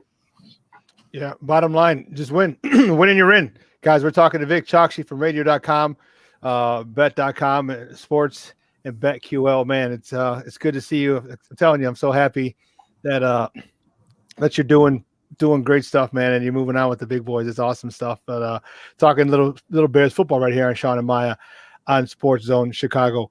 This defense has been bend but not break. And a lot of people have said, hey, Vic Fangio's defense was better. I personally think I see a lot of the same, except for the last couple games where they gave up a lot of points. But they like to bend, but they don't break in the red zone. Can that happen again this week with the Green Bay Packers, or the Green Bay Packers that too tough? Because they got a running game in Jones, number 33. It's got to be the number 33 because that's the number I had. So, and then you got Devontae Adams. And can you answer me one question? Why in God's name do they not double cover Devontae Adams? Because he's like the only receiver they have. I think they have like extra linemen and just Devontae Adams out there. That's it. He doesn't throw at anybody else. And Devontae Adams still is catching all these footballs. I have no idea how this is doing. But what do you think this defense is going to have to do to stop Aaron Rodgers, Devontae Adams, and Jones? Yeah, Adams is special, man. He's probably the best receiver in the league right now, and the connection that they have is just amazing. Like in the red zone, I feel like he always goes to Adams instead. Other teams try to run the ball in, or he always goes to Adams. And to your point, yeah, they should double him in a way or shadow safety over to him, because at the end of the day, like if Lazar or MVS or someone beats us, or Robert Tonyan, like you can live with that. But if you're going to get Adams all day just putting on a show, carving you guys up, that's going to be a tough pill to swallow. The two biggest things I really think we need is we need to create some turnovers, man. We need that 2018 magic back a little bit, where they have some like a Khalil Mack strip play like he did in that first game as a Bear, right? Or Kyle Fuller, like Eddie Jackson, right? Like Eddie Jackson was magical that year. He was like Mike Brown from a long time ago, one of our favorites, right? But like you had all of those kind of things happening that year, and that's what I think we really need to see come this Sunday is some Bears turnover magic. Khalil Mack I know he's going to be double or tripled, but he needs to step up and really hit Rodgers. Last game was a joke, man. We didn't even touch him, right? And so they put up, 26-27 in the first half, and that game was over at halftime. So we're going to need some of those because they're just too good of a team, too much balance on this squad. That's the biggest difference with this year's team compared to some of the former teams is it used to be all Rodgers. Ever since they got Matt LaFleur, like they have the balance. They actually run bootleg play action off of that, where Rodgers is amazing as is, right? So they're just too good, too balanced. And so I really think we're going to need a couple of turnovers and pressure to be able to hold them. Look, and also you mentioned Aaron Jones, but don't forget Williams too. And they took those two guys in the draft together. Like their running game, as you mentioned with Matt LaFleur, is stout. I'll say this, and listen, I love Aaron Rodgers. I think physically, until Patrick Mahomes came into the league, he was the most physically gifted quarterback I've ever seen until Baby Goat came into the league, and he keeps proving that. But I do think Fangio was a better defensive coordinator for the Bears than Chuck Pagano has been. And he got more out of his front seven or at least his front four, but his front seven with that, and he wasn't trying to bring any type of blitzes. And I know that Aaron Rodgers will eat you up daily, but I think it's going to be situational or a catch-22. If you are getting the same results with that front four that you got the last time with no pressure, you're going to have to send a linebacker at least. Or, you're going to have to send a guy and pray for coverage. You know what I'm saying? And I don't know what's going on with Jalen, if he's going to be healthy enough, because we and that's another thing too. Listen, this is a done deal if you got Vildor and whoever else playing the opposite side of Kyle Fuller. You know what I'm saying? Like Aaron Rodgers, Devontae is going to be on him. They're going to sit there and put him in the slot and find out whatever the weakness is going to be and just exploit it. So to me, still it goes to what that defense does to throw Aaron Rodgers off, because if you let him, as you said at the beginning of it, Vic, sit in the pocket, we may as well just not watch next week. Yeah, no, you're right, man. And Jalen Johnson's been awesome this year, right? That's an underrated storyline. All the rookies have played really well and contributed. And so we need him back this game, man. And the status of him, they've kind of been on the DL. Like I've asked some people in the building, like they've been keeping it under wraps. Let's hope that they've just been resting the last couple of weeks so that he could be ready for this game. Because you're right. I mean, Aaron Rodgers and the Packers of all teams will exploit whoever that person is on the other side. And so bringing the blitz, man, to me, I would love to see Roquan a little bit. He's got that speed, right? Yep. If they do bring it, or like Buster Screen, I feel like in coverage, he's always either pass interference or falling down, but he's actually good when it comes to blitzing the quarterback. So I would love to see them utilize both of those guys because they got the speed to try to get there, and they got the speed to try to limit a big play from Rodgers, right? Like a lot of times those delayed blitzes, like he has enough time, even though he's going to get rocked, to throw it deep. And, of course, the Bears defender always falls down, and there's always a touchdown at the end. We all have PTSD from this is like years of being traumatized, right? Because we've seen the same exact story play out every single time. But they have a chance to go out there, and this weekend could be different if they can do their jobs and really have some pride, man. They got embarrassed last game. They've been getting embarrassed by Rodgers for our lifetime. And so this is it, man. Like, this is their chance to go out there, change the narrative. Everybody wanted everyone gone just 4 weeks ago, right? And the team stuck with it, and it looks like they believe in their coach. They believe in themselves. Well, this is their chance to go out and prove if they are a legitimate playoff team. So that's what's going to come down to this Sunday. I wouldn't depend on anybody else, and it's up to them to kind of right the ship and control their own destiny. Yeah, we remember the years of Jordy Nelson being wide open every single game, like 4 years in a row. Like, dude, can you do me a favor and just have someone play zone, but somebody man to man? You know, remember like a boxing one in basketball. Somebody please stay with Jordy freaking Nelson because he's wide open down the field every single game. And I didn't understand, dude. That was one of the biggest mind blows to me is how this guy, one guy, not different receivers, one guy every game had at least a 40-yard catch because he was wide freaking open. So yeah, I remember those days. Those days were not fun, and hopefully those days are gone. Talk to me about Mitch.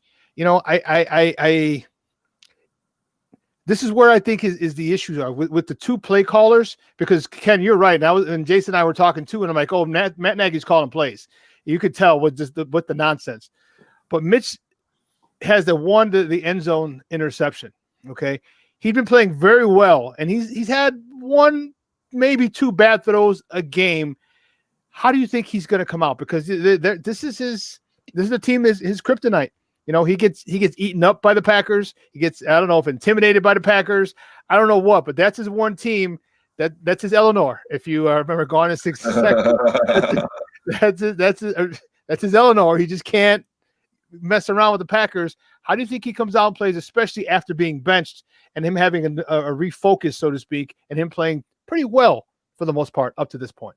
Yeah, you know the scrutiny is going to be on him for this game, win or lose, right? So at the end of the day, this is kind of a big test for him as well. And I don't know if he's going to be here next year, right? That's another thing. So this is kind of an audition spot for him too. Like, I really think you nailed it. It's with the two different play callers. Like Matt Nagy, for some reason, we saw success with Mitch running the football, having fun, kind of playing that backyard ball. He always does well in the 2-minute drill because he doesn't have to think, right?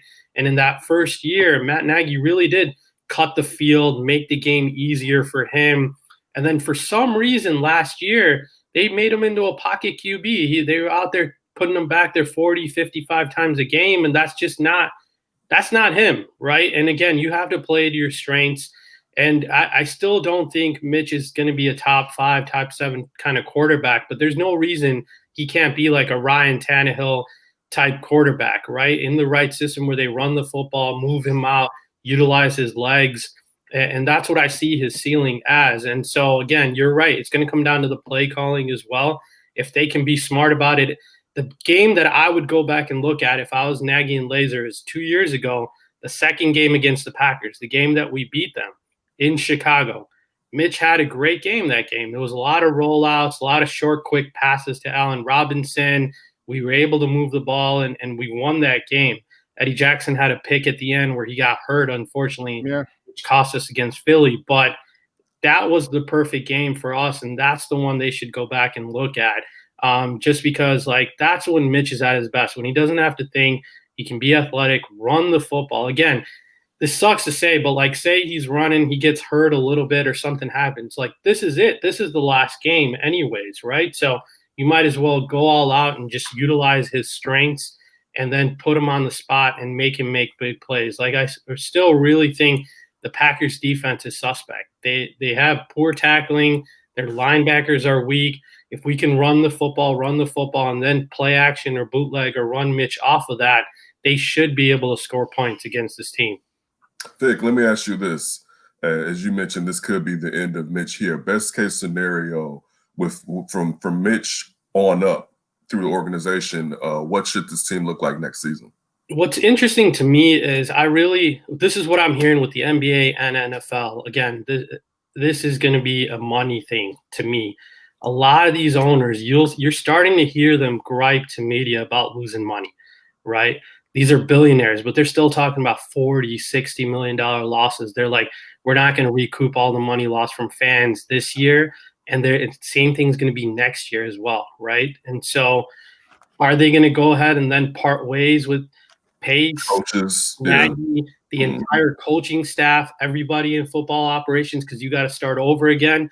And then Foles is still on the hook, right? If you think about that. And then Mitch. And so I think that they're going to try to bring another football guy in. This is just my personal opinion, kind of like a head of football operations or someone else to kind of help Ryan Pace and this football operational whole thing where they can try to be like the Cubs a little bit, right? And so you had Crane Kenny on the business side. Theo didn't mess with him. Theo had his guys with Jed and his crew on this side. Crane Kenny didn't mess with them, right? And so a lot of Bears fans are like, hey, Ted Phillips has been meddling and doing this for our entire lifetimes. Like, hey, it's going to happen all over again, right? Because the McCaskies are going to go to him and some board members and yada, yada, yada. So to me, I think they bring in a football person. They make one hire as opposed to getting rid of all these guys, run it back, and then after next year, we're really going to see kind of if there's change. Because another thing is if they like one guy and they get rid of one guy, they still have that second guy, right? So they love Nagy. They want to bring him back. Yesterday there was a rumor that he's coming back no matter what. Jay Fowler, from ESPN. Then you get rid of Ryan Pace, you bring in a new GM or a new football operations team, and they're like, hey, you got to stick with this coach. You can't hire your own coach, right? So at the end of the day, I think it's going to be an all or nothing kind of thing, but I don't see it being next year. Yeah, there was rumors that Phillips was going to step down this year that they were reading, and so that does make sense. But retirement. Yeah, it's time. Yeah, you're damn right. It's long overdue. It's long overdue. Hey, dude, great stuff, man. And we're gonna let you go, but man, it was great talking to you, buddy. Again, continue success. But do me a favor, let everyone know where they can find you and your work online. Yeah, for sure. It's always a pleasure talking to you guys. I think I can stay on for 5 hours because it's always fun talking to like-minded people, and we're all passionate. We love the game, right? So, but you can find me at DocSquad33 on Twitter. You can find my work on radio.com. We started a new sports betting vertical, so I'm going to be doing articles there and at BetQL. So definitely hit me up. And as always, it's fun talking to you guys. Hey, great stuff, buddy. Again, we'll talk soon. Right? Happy holidays, man. Keep it up. You too. Thanks, guys. Have a good new year. Bye. All right, now. Guys, that was our guy, Vic Chokshi from radio.com, BetQL. Yeah, put that radio.com on it, man. Put that radio.com on it. Oh, yeah, definitely, man. I'm so happy for him. And I'll tell you, when he was doing our picks 2 years ago, dude, he had some stupid number, bro. He was like 70 to 80%, somewhere in there, 80%. I'm like, man, if I only gambled. Right. He was like, dude, he goes, just put like $5 on a game. He goes, just get a little taste. I'm like, no, because if we start winning, I'm going to put 10 and 20. Right. Then you're going to start chasing the money. You're going to start chasing the money. Anytime I did like FanDuel, DraftKings, and that Monday, I would be chasing the money I lost. So I just got off of the apps. Because it was like, nah, dude. Because especially when you find out like they got pros with algorithms figuring out who needs. Like I'm not putting that into. So I'm out here. I'm just fish being ate by the sharks, basically. So I jumped out of it. I haven't played that thing in about 3 seasons. I haven't picked up one. I mean, haven't used one of those apps because it's just like you win a little bit, but then you end up chasing the money. But yeah, definitely a great guy. Vic definitely is a cool cat, man. Listen, we got to take a quick break, and on the other side of the break, we're going to have more sports conversation. We're going to talk a little more Bears, Kenneth and I. We're going to talk a little Bulls. So don't go anywhere, folks. Keep it locked right here. Shawn and Maya on SportsZone Chicago. Hi, this is George Iceman Gervin. I listen to Shawn and Maya in the morning. BoomerNaturals.com presents the Sports Flash on 1330 and 95.9 The Zone. Gonna roll to the near side, gonna keep it at the 5, wide open to the end zone, touchdown, Mitchell Trubisky, touchdown Bears! The call on Bears Radio, Mitchell Trubisky with this 6-yard touchdown run in a 41-17 victory over the Jaguars. Trubisky was 24 of 35 passing for 265 yards, 2 touchdowns, along with 1 interception. Jimmy Graham 4 catches for 69 yards. He caught both the Trubisky's touchdowns. The regular season wraps up next Sunday at home against the Packers. The win moves Chicago into the 7th and final playoff spot in the NFC. If they win against the Packers next Sunday, they're in. Tough loss for the Bulls on Sunday. They're 0-3, falling 129-128 against Golden State. Up next is tomorrow night's matchup at Washington. This update brought to you by the Score app. Download the free Score app today. It's one of the most popular sports apps in North America. Chuck Sanders, that's the Sports Flash, 1330 95.9 The Zone. This is Jesse's O'Reilly Auto Parts story. As a nurse, not making it to work was not an option. But driving through the snow with my wiper blades struggling, I just didn't feel safe. So I pulled into O'Reilly Auto Parts, and before I knew it, an employee was offering to install the wiper blades on my car. I got to stay out of the snow for a moment, and I still made it to work on time. O'Reilly Auto Parts. What's hot for business this week at Staples? Small prices, big savings. Help your business go big with amazing prices on great tech, plus the services to help set up and protect your new PC. And now, during Staples PC clearance event, save up to $180 on select Lenovo PCs, like the Flex 2-in-1 laptop with Intel i5 processor. Shop in-store or pick up curbside, and visit staples.com/protection to learn about keeping your computer safe. Ends 1/2/21 while supplies last. Curbside available in most stores.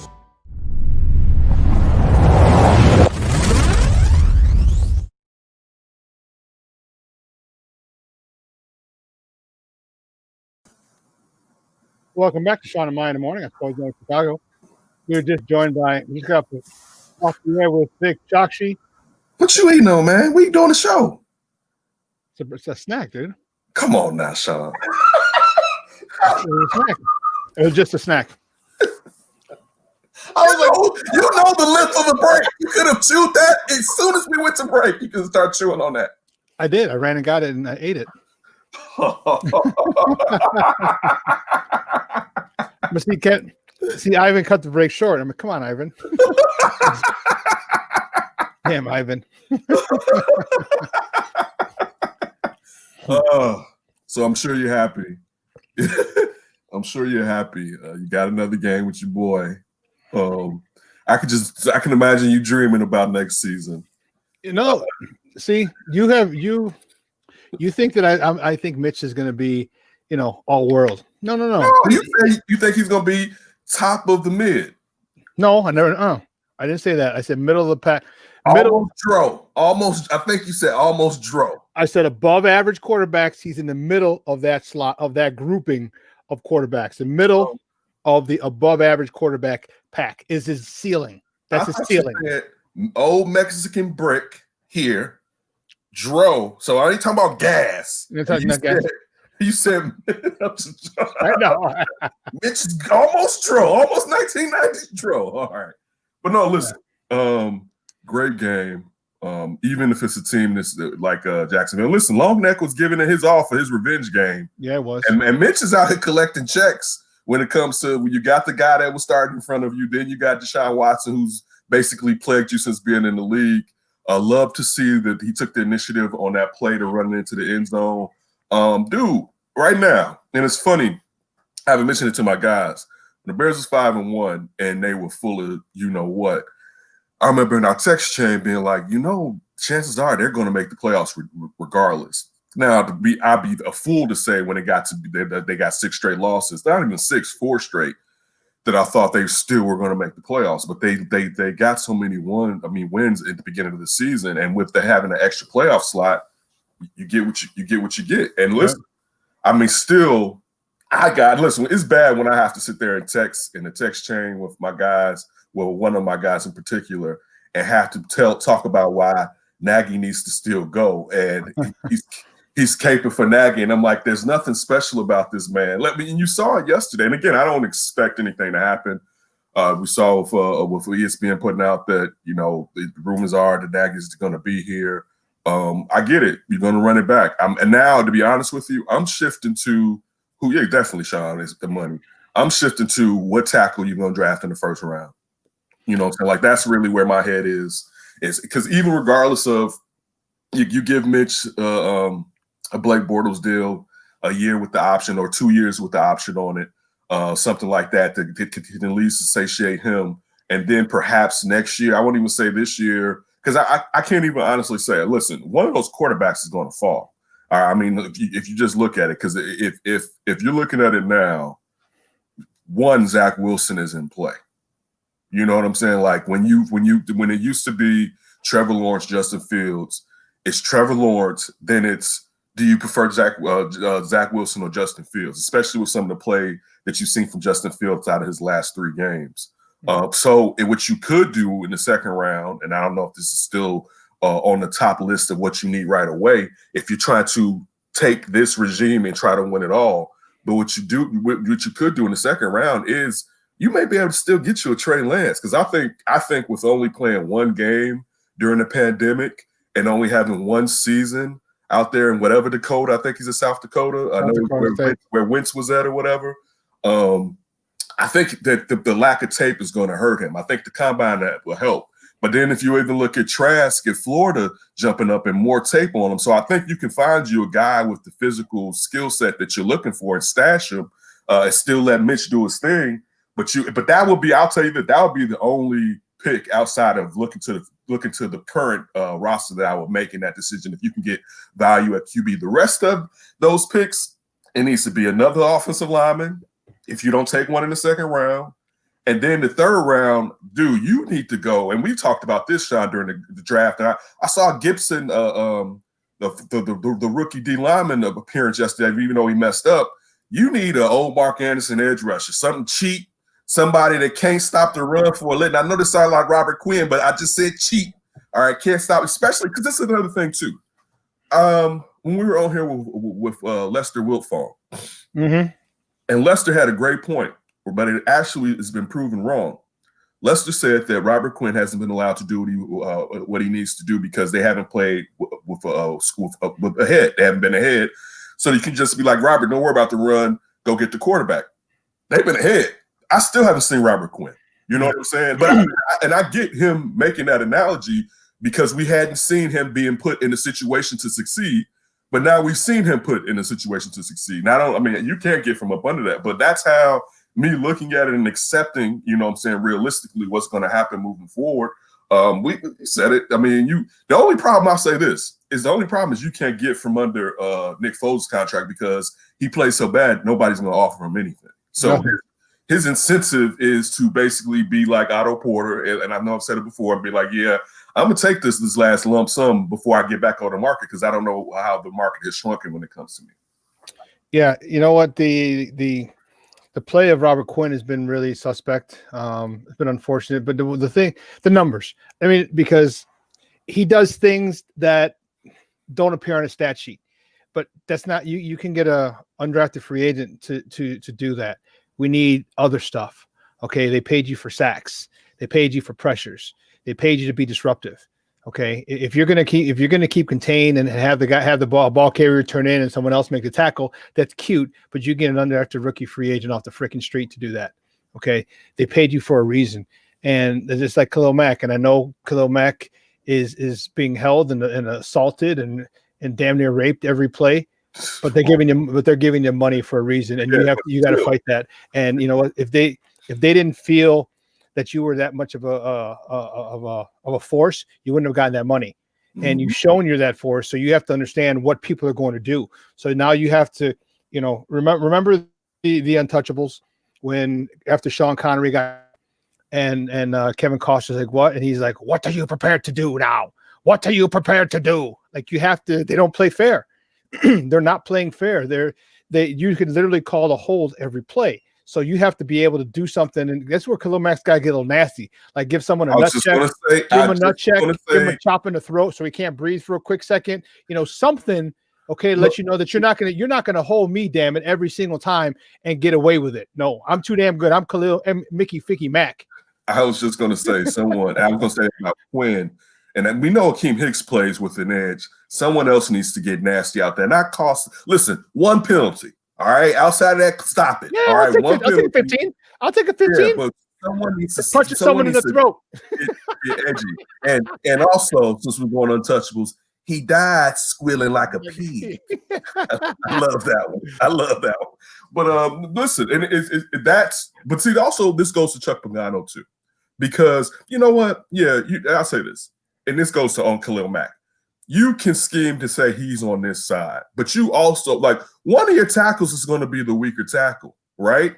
So if I'm not getting any action on the left side, let me try to get some of this on the right. And listen, how many times do they send him up the middle and he's still not getting pressure up the middle? Some of that goes to that's on him and the amount of just ferocity. And I mean, because when the first year he was getting triple team too, but he wasn't taking none of it, and he needs to get back to that. Now when it seemed like, and we've talked about this on the show before, when it seemed like players were making business decisions because of how the season seemed like it was going to end, you kind of understood, not saying that it's right.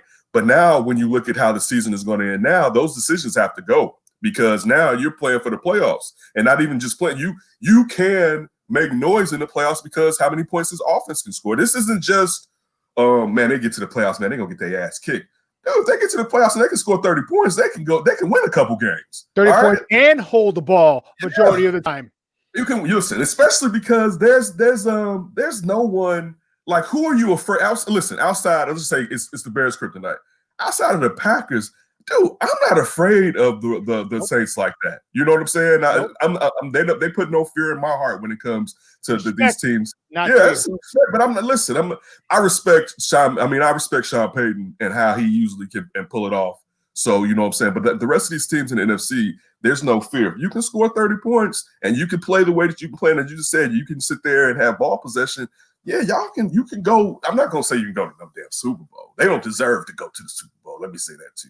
But their chances dramatically improved if they can continue to score these points. One thing I did want to ask Vic when we were talking to him, because when you look at this offense, a lot of times it seems like there's always an escape. There's always somebody in the flat or just somebody just waggling out. So like, listen, Mitch, if you don't see it here, dump it off or whatever.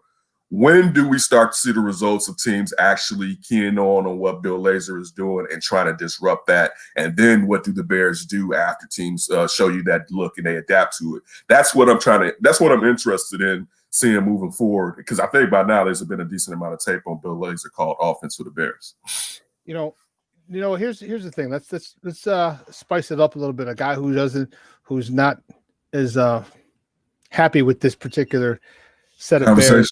Yeah, he's on the other side. He wants to be a negative Nancy over there. So he's going to anchor the final leg, but he's also he's a co-host of one of the hottest shows here on SportsZone Chicago. That's What Up Cuz with his cousin Lance Irvin. He works for the Chicago Crusader, and you can find him on Twitter at JCoyden. That's JayCoyden. Guys, let's bring him out. Jason Palmer. Jay, what up, Papa? What's up, fellas? Happy Kwanzaa. Happy Kwanzaa. Happy New Year. Merry New Year. Merry New Year. Boy, y'all must have got some great presents for Christmas. Y'all very optimistic this morning about the Bears, I see. You know, I'm not optimistic. I'm not, because I'm with you. I'm still like, get rid of. I'm still over here saying get rid of everything, and people are debating me. And I'm at least saying you at least got to have Nagy pay for this. If somebody has to pay for my season, but reality is sinking in that it's not going to happen. But I still call for his net. But it's just the truth now, because the excuse meter has risen up to the point now they're going to make the playoffs, and not even just make the playoffs. There's a chance they can win a game, and we know in Hollis Hall they're going to use this as an excuse. Then look, hey, they turned the season around, so I don't expect change moving forward. But also looking at the fact with me, Jason, that they can score the ball now, I'm just looking at that they can actually win a game in the playoffs. But I'm not happy at all with this Bears in this season. And to me, if you don't make a wholesale changes, you're never going to be a Super Bowl contender. I'm just being a realist with what's taking place right now. You know, I guess for me, Ken, it's just that I realize in the playoffs you ain't going to score points like that. You know, defense tightens up in the playoffs most of the time. I think, what they've done against Detroit, Jacksonville, Minnesota the last few weeks, ain't none of these teams going to be in the playoffs that they've been doing this against. I hear what y'all are saying. I think also the fact that the offense was so putrid for much of the season that now we're like, oh, thank God. It's the thing about the Bears is they're this polar opposites all the time. You get one extreme or the other. And, where is their base? Where's their median base? Their base is somewhere in the middle, which is pretty much like their record. They're going to be pretty much a 500 team. Is it better than, where it would look like they were going, where they were going to be, 5-11? Absolutely. Has there been progress? Absolutely. Has Matt Nagy not calling the plays been a lot better? Absolutely. Even though I was texting Shawn, I think he was calling plays yesterday with his little Denny's menu. I saw him looking at, I can see his little lips murmuring behind his mask, but that's all right though. I agree with you though. Somebody got to pay on this. And just make the person responsible pay. It's got to be Nagy, man. But they're more than likely going to make the playoffs. I don't think they're going to win a game in the playoffs. I kind of disagree with you there, even though I hear what you're saying. I just think the defenses are going to really tighten up in the playoffs. But it's actually good to see them be watchable on Sundays. Right, this late in the season, I was actually fearful for poor Ivan. I thought they were going to get a man a stroke when he's trying to do his shows to analyze that mess. So they've given us reason to be hopeful for the future. I'll say I don't see it this year, but I think they've got to get a legitimate coach in there. I'd love to see Eric Bieniemy come up here and get the job. But it is what it is, man. The one thing I don't want, and especially if it is Eric Bieniemy, if they fire Nagy and Eric Bieniemy is the head coach, I don't want him being head coach, play caller. Okay, that's a lot to ask for a rookie head coach. It is. It's there's so much being involved in just putting together an offense. But I know you got Chuck Pagano on the other side or whoever you bring in, to run your defense, but that's still your responsibility. As a head coach, you're the CEO. That's still your responsibility because the defense, they're going to talk about defensive coordinator, but then they're going to come right back to the head coach as well. That's on your watch as well. So I would rather not have a younger head coach be a play caller, and head coach. I just think it's too much for people, especially with the way the speed of the game right now. I think it's one or the other. And if you're going to be a head coach, you're the head coach, period. Well, you know what? Real quick, let me jump in on this because I thought about this a lot, and I thought about it when it comes to Eric Bieniemy. I don't think he would take this job because, one, Matt Nagy's been here, and, of course, he's going back telling everybody what's happening. But really, why would I get a job under Ryan Pace when Ryan Pace may not be here? I think Bieniemy's going to look for someplace that's stable with the GM that's just coming in fresh, is going to get some years at least, or an established GM who's been successful. I don't think he's going to attack. And I know that there's only so many jobs, but I'm looking at how many jobs are open right now, and we still don't even know what jobs may open up on Black Monday. That he may have some opportunities that are more tantalizing than coming here with a situation with Ryan Pace. If they have another season like this or two, maybe on his way out, and then the enemy's going to be looking for a job or being a lame duck coach. Here's the thing about that, though. The Bears' job is still considered a premier job in the NFL, just because of the history, just because of the fan base, and you're in the third largest market. The other thing is, we all know that the Bears have talent. Everybody know that. You just haven't been using it the right way. So if I'm looking for a gig for my first head coaching job, it's a lot of those places that have opened up, but a lot of them places don't have no talent. I mean, Jacksonville job is going to open up after the season, but they ain't got no quarterback. They don't have Trevor Lawrence, though. You will have Trevor Lawrence, but that's all you're going to have. I'm not. Hey, but you know, if you can start off with what's deemed as being the best quarterback skill set wise since Elway and Luck, that's tantalizing to offensive guys. And I mean, even in something like Detroit, like a lot of these places where since they're ripping it down, you're going to get a chance to build it up your way. Like that's the only thing, because I think the Bears are an attractive offer, but I also think it depends on who's already there in their job security. Because again, he is the hot guy, and the only reason he hasn't been hired is because he's black. If he was a white guy being this hot under Andy Reid, listen, Matt Nagy called 4 games, right? Like, so I mean, and I'll tell you this, I'll say this too, because I watch the Kansas City games. Sometimes I'm like, and I think Eric Bieniemy is far exceed what Nagy did there, but I still see Andy Reid with the waffle sheet.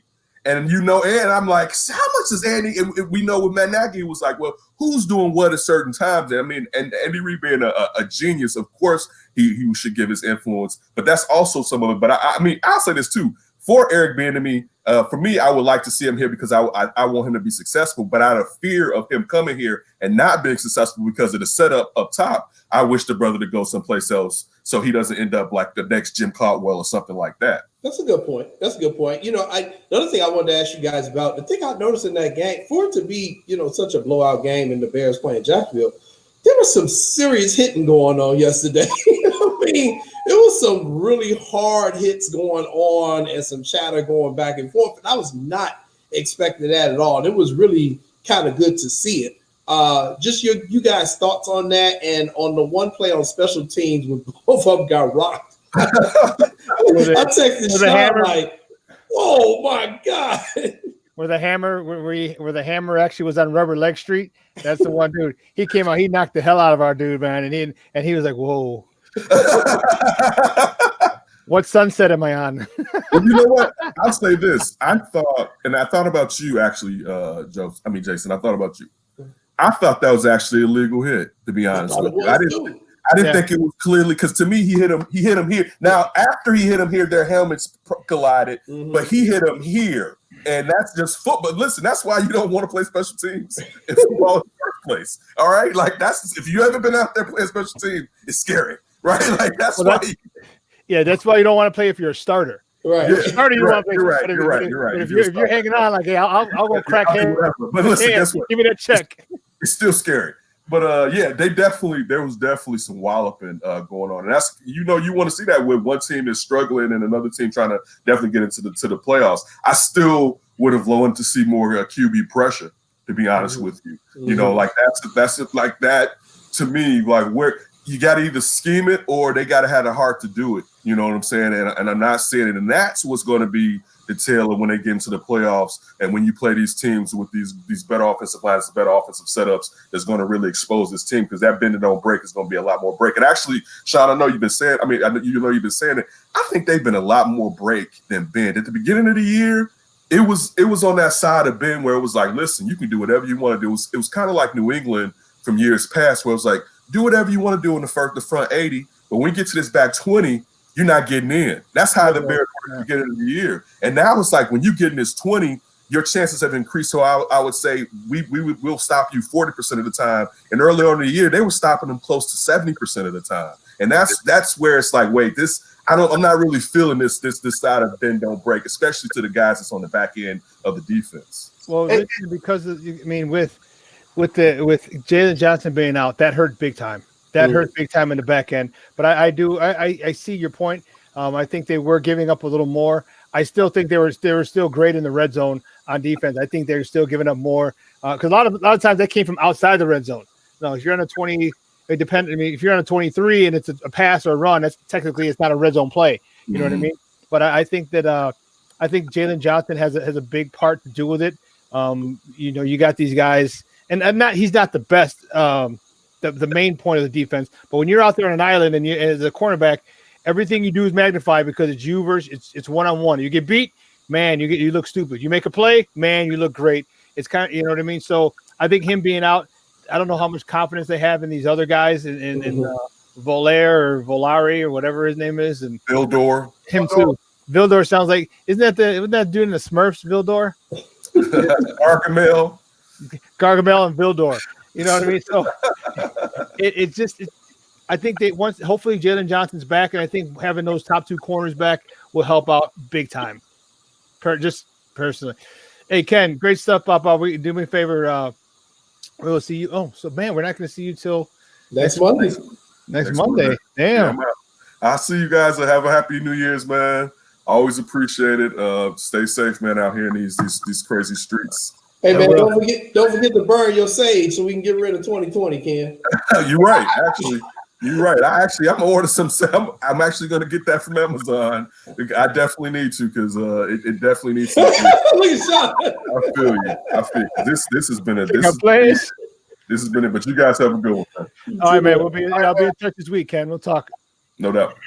All right, guys. That was our guy Kenneth Davis, and break. And then the other side of the break, Jason and I, who's taking the baton for the anchor leg, are going to welcome our guy VJ Vemu from SB Nation. And wow, what a tough game last night for the Bulls, who snatched defeat from the jaws of victory. We're going to talk to VJ on the other side of the break, so don't go anywhere, folks. Keep it locked right here, Shawn and Maya on SportsZone Chicago. Hey, this is Dr. J, and I listen to Shawn and Maya in the morning.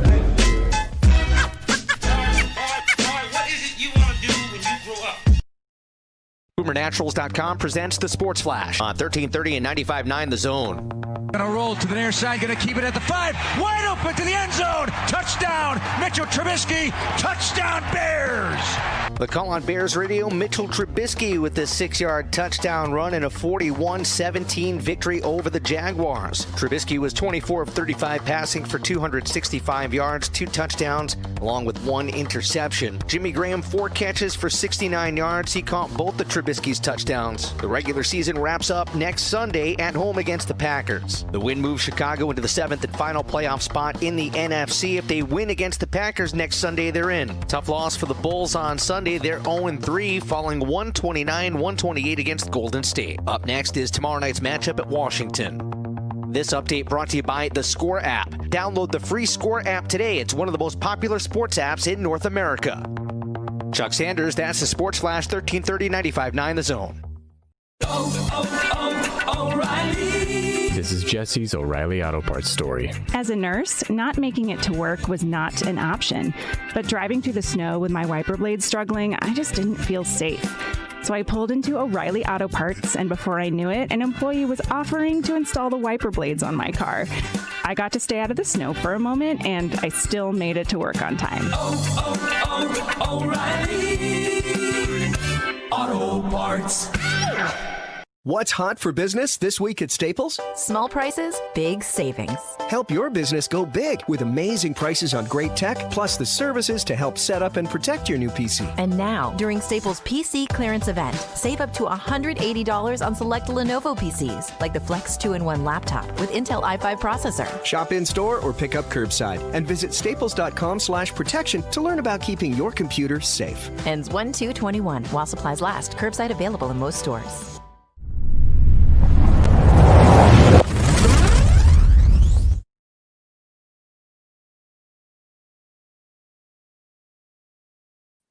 Welcome back to Shawn and Maya in the morning on SportsZone Chicago, and my guest co-host who's taking the anchor leg, as he does every Monday and Friday, from 11 to 12 is my guy Jason Palmer, and he is the co-host of one of the hottest shows right here on SportsZone Chicago, and that's What's Up Cuz. He hosts it with his cousin Lance C. Irvin. And real quick, before we bring out our next guest, who do you have on today, Jay? Nobody. We're on vacation. Oh, you're on vacation? We're on vacation this year. We're on vacation this week. Lance is taking some time with his family. So I said, okay, cool. My wife is on vacation from her job, so we're all on vacation. We're going to come back at the beginning of the year with a hot new show and some new guests. And Iwan is working on a new intro for us. So we got a lot of new stuff we're jumping off in 2021. So we're going to take this year off. The rest of this year off and just kind of relax. We're going to have a lot to talk about next Monday, to be the end of the NFL, and hockey's getting ready to start, even though the Blackhawks may not have no players left, but everybody keep getting injured. But so we'll have a lot to talk about. And maybe by then our next guest can tell us if the Bulls will win by now. Yeah, that's right. I do remember on the show the other day, like this is our last show of the year. So that was my mistake. My bad. No problem. But yeah, it's definitely going to want to check out What's Up Cuz, and they've had nothing but bangers as far as guests goes. They had top-notch A-list guests week in and week out, and it's like I said, one of the hottest, if not the hottest show on SportsZone Chicago. But getting back to our next guest, he's a good friend of the program. We've been rocking with him for a couple of years now. He works for SB Nation. He covers the Bulls for them. And you can find him on Twitter at VJ Vemo. Guys, let's welcome back to Shawn and Maya, VJ Vemo. VJ, what's up, buddy? How are you? Good. Doing great. It was a good win by the Bears yesterday, but the Bulls definitely took some of the sails out of the wind of Chicago sports. Yeah. It was a crazy game. I legitimately could not believe that ending. It was unbelievable, actually. Yeah, but here's the thing. I'm okay with it. Mm-hmm. I am more than okay with it because you don't want Steph Curry beating you. Yeah. Okay. Exactly. You hold him down. You do what they do to Khalil Mack, so he doesn't get the ball. Okay. And they did. And Steph Curry didn't get the ball, and Damian Lee, his brother-in-law, apparently, hits the three. And I'll take that. And 10 times out of 10, twice on Sunday, I'll take it because as long as Steph Curry doesn't beat me, okay, then I'm okay with it. Make someone else beat you. And if they do, guess what? You tip your hat. And it was a good play by you guys. There were more than enough chances for the Bulls to win. More than enough chances for them to convert and score points. When you look at free throws, you look at missed putbacks, lack of rebounding at certain points. Talk to me about this team because this seems to be a different team that we saw in the preseason. Yeah, the preseason team was one that we were all excited about. They finished up 3-1. I understand it's preseason and things. The pace isn't as fast, but they still look better to me in the preseason than they have in the regular season. Yeah, this loss was kind of crushing because this was probably the best game that they've played the entire regular season. Like the first two games, they didn't even look like an NBA team. Like no disrespect to the Bulls, but they didn't look like an NBA team. They got the doors blown off them against Atlanta, Golden State. They played a lot better. Like you said, they prevented Steph Curry from playing his type of basketball. They got him to miss a lot of the shots that they normally do. I think this team's showing growth. This was like the first time since I think the Bulls tweeted out like March 2017 that 4 scorers scored more than 20 points, at least all at the same time. So this was brilliant. The core 4 played well. I think this team's showing growth, but like you said, it was just like those key mistakes and the turnovers. They committed 20 turnovers, at least more than 20 turnovers last night. So I think that needs to be shored up. They showed that they're a young team. A lot of guys are playing well. Patrick Williams is showing great things. So I think with the Bulls, once again, like this loss really sucks for them. This is one of the more winnable games on their schedule because coming into January, they're going to play basically the entire Western Conference, which is just filled with a bunch of playoff teams. So these games against Atlanta, these games against the Warriors, they're going to play the Wizards, I think, twice this week coming up. Like these are the games that they kind of have to win. Otherwise, you're going to be looking at the Bulls like losing like 10 in a row heading into January. And that's something that we can't have. This one of the things that I was looking at that I was a little happy about yesterday was Lauri Markkanen. Lauri Markkanen is the guy that needs to step up. He needs to come out of his shell. He needs to have a breakout year. The last 2 seasons, it looked like he was about to. Then he got injured. Then you had him, have him posting up outside the 3-point line. Like, come on, dude. The guy's 7'12", dude. Leave him down low. If he can pull somebody out, pull him out. But don't have him outside the 3-point line the majority of the time. So this is a guy that I thought could be, because you need 3 stars basically in the NBA right now, or 3 superstars, 2 superstars and a star, or 3 superstars. But I think Lauri can be one of those for us, and I am waiting for him because I see the work he's put in the offseason. He's found the weight room. He's one of those guys. He's like a new age Dirk Nowitzki, where he can do everything: post you up, pull you out, take you off the dribble, hit a 3. He can rebound, he can pass, and he just hasn't played to his fullest potential. And I think a lot had to do with his lack of confidence due to the misplaying of him. How do you think Lauri is going to continue this season? Because he looks happier. He looks like he's playing freer and a lot less effortlessly, a lot more effortlessly, I should say, than he was last year. Because last year he just didn't look in a good place. Yeah, the game against the Warriors was probably in a weird way like the microcosm of how Lauri Markkanen's been for the past 2 years. He's played great. Obviously, he left the game with an injury, which is sort of you have to see how long he's going to be out or if he's going to be out at all. The Bulls did a really good job of like getting him shots because I think at this point, like Lauri Markkanen isn't a guy that is exactly going to take the ball and create his own stuff. But the Bulls have done a good job like getting him 3-point looks. And he's been more aggressive, like you said. He's looked a little different in terms of like he's getting shots at the rim. He's looking to get his own shot more when he gets the ball. Defensively, he looked a lot better against the Warriors. I think that was another improvement. Both him and Wendell Carter played a lot better defensively. And just a much better defensive effort by the Bulls as a whole. And this is a pretty important year. Like, obviously, the Bulls declined or weren't able to agree to an extension with Laurie, so he's going to be a restricted free agent coming up next summer.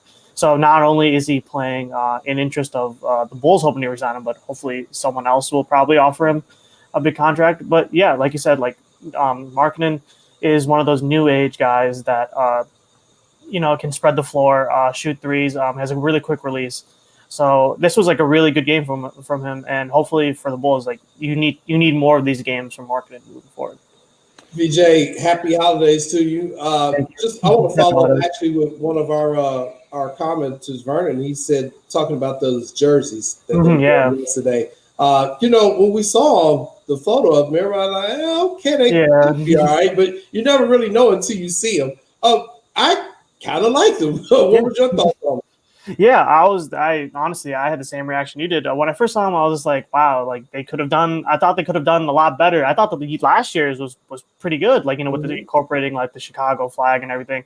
I was kind of disappointed when I first saw it. I was like, oh, this is not really the best they could do, but like honestly, it looked pretty good. It didn't look exactly terrible. I mean, it looked really nice on the Bulls court, at least the way it showed on the TV. So I would like to buy one, and I liked how the font looked on the front for sure. It looked like it was like an old movies. Yeah, it looked like an old Chicago theater. They reminded me of the old Chicago theater font. That's what right there. Yeah. Yeah, that is dope as hell. It looks really nice now. Yeah, it is dope as hell. Yeah, if they could have 123 Jordan on the back, or customize my own 33 Sierra, we'll do it. I think I might get that. Those are they look really nice. Definitely hot. No, then guess the other thing I was going to talk about. We knew going into the season that the Bulls were going to score. That has never really been my fear. I just don't know what it takes to get them to understand you have to play team defense at some point during the season. And Shawn and I talked about them bringing Mo Cheeks in, and he was going to help the point guards out. And is Billy Donovan talking about his team's defense in any of the press conferences? Yeah, he actually is. He's talking. Well, he's not exactly talking about the defense. He's sort of talking about like effort, which is like kind of concerning a little bit at the beginning of the game. At the beginning of the first games, he's like, "Oh, we need more effort," and it's kind of like, well, you're an NBA team. You gotta at least show up effort-wise on the court. I think they have been playing a lot better defensively. Like you said, until like the fourth quarter, they basically held Steph Curry in check, but to as much as they could have.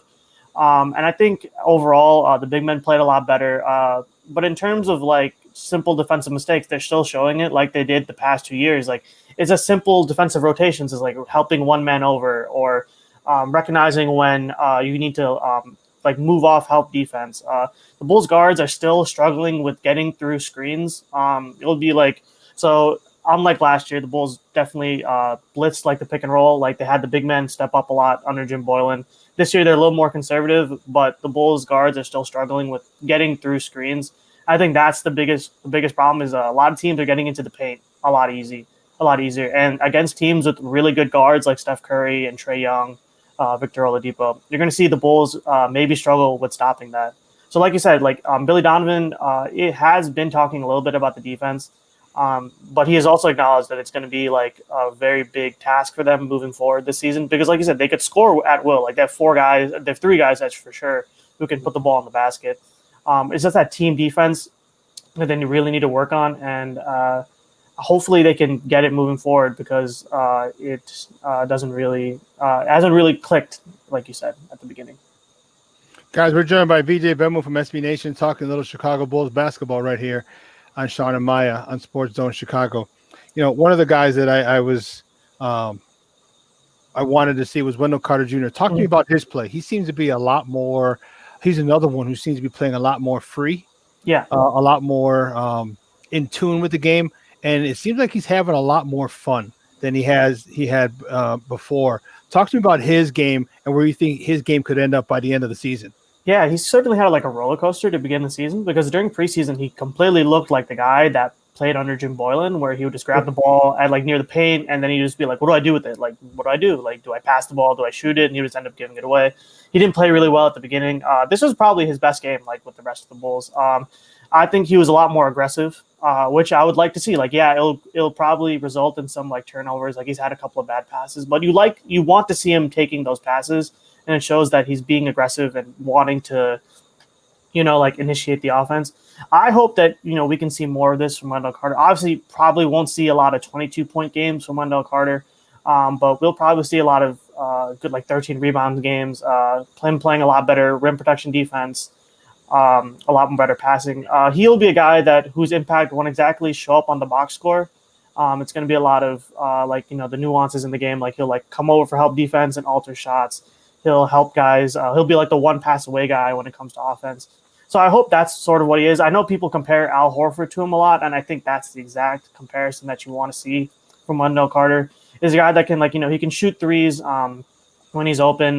He can make the right pass at the right time. I just hope that he can continue to be more free, like you said, more more confident in his offense. Because last season he didn't even want anything to do with any part of the ball unless he was inside the paint. So I hope that this can be like the start of something better for Wendell Carter. Like this can show that hey, if I am able to be more free on offense, this will help my team a lot more and will make me look a lot better. You're right. Another guy that I want you to talk about is Otto Porter. Mm-hmm. I'm liking him. Yeah, I'm really liking Otto Porter Jr. He had 12 points yesterday, and how does this guy help this team? Because we got the slashers. Mm-hmm. But, I want this team to look like they were in the preseason. Like what switch was switched that they went to a not good team, and although yesterday was a very good game, the way that they played, I will tell you, the first two games, the ball movement wasn't where it was. They weren't hitting that shots the way I expected them to hit shots. But Otto Porter Jr. being a veteran, being the $27 million man, he's got to take that as a leadership role. Like you're one of the highest, if not the highest paid player on the team. What should we expect from him? Because a couple of shots he looked smooth, he looked in rhythm. And okay, we need to get that a lot more in the flow of the game. Yeah, certainly. I think a big jump from the preseason is that the fact they aren't playing Thunder anymore. Thunder are probably one of the worst teams in the NBA. But yeah, like you said, what do we expect from Otto Porter Jr. this year? I think a lot of the talk was that he's being paid $27 million. He was obviously going to opt in this summer like that. He had 27 million reasons why he was going to. That's right. You could say. I ain't mad at you. Yeah, exactly. Yeah, it wasn't the Bulls who offered him the contract. You could certainly defend Chicago that way. I think it's the same thing that we should probably expect from guys like Thomas Satoransky and Thaddeus Young, and that you're one of the older guys on the team. This is a very young team. Should be this should show the way, playing good defense, moving off the ball. Otto Porter will certainly shoot a lot of threes. I think I like him in a bench role certainly, and then he's played a lot of times at the small ball four, which I think really helps Chicago's spacing. So I think coming to expect him, the ideal route for Chicago is that Otto Porter plays well off the bench, continues to shoot threes, play decent enough defense, get his points, and hopefully you attract a team that wants to, a contender that probably wants to take him on at the trade deadline. So you could probably flip him for assets. I think that's the ideal route that you want to take with Chicago, because I think at this point, the Bulls have shown that they're kind of a bit of steps away from being a playoff team. They aren't clearly one of the worst teams in the league. I think they've showed that. But they're still a good couple of a year or a year and a half away from being a solid playoff contender. So getting for probably trading away your veterans at the trade deadline seems like an actual destination or something that you'll see along the way. But in terms of Otto Porter, keep shooting threes. I think I like him in this coming off the bench. Certainly helps their bench scoring, because that's one thing that really hindered them last year, is they had basically nobody coming off the bench once guys like Markkanen and Levine took a seat. So I think seeing more of what we saw from Otto Porter, we won't get these high scoring games anymore from him. I think this is who he is, a guy who'll score 15 off the bench and give you good rebounds and good defense. And I think he'll be playing crunch time minutes. At least that's how it will be going forward. I got a couple questions for you, VJ. First, I'll start with, we kind of touched on a little bit the schedule itself. Obviously, It's very compact. There's a lot of games in a short period of time, not a lot of days off, and you got to worry about the injuries. How do you see Billy Donovan trying to deal with that in terms of his rotations and getting guys in and out so they're not legging these heavy minutes during games? Yeah, certainly has the rotation a lot better. He's switched up the rotation as I've seen. He played Denzel. He didn't play Denzel Valentine at all yesterday, I think. Didn't play Daniel Gafford much either. And that was different from compared to where he didn't play Chandler Hutchinson against in early in the seasons. So he's definitely still trying to figure out what he has with his Bulls team in terms of the rotation. He's still trying to figure out should I bring Denzel off the bench this time? He hasn't played Luke Cornett or Cristiano Felicio either, so I think this is what he's. Thank God. Yeah, he's certainly showing that all right, these are the guys that I trust. He's playing Markkanen at the 5. I think has hindered Daniel Gafford in terms of how he can do that. Certainly, he's shown a lot better man management than I would say than Jim Boylan has.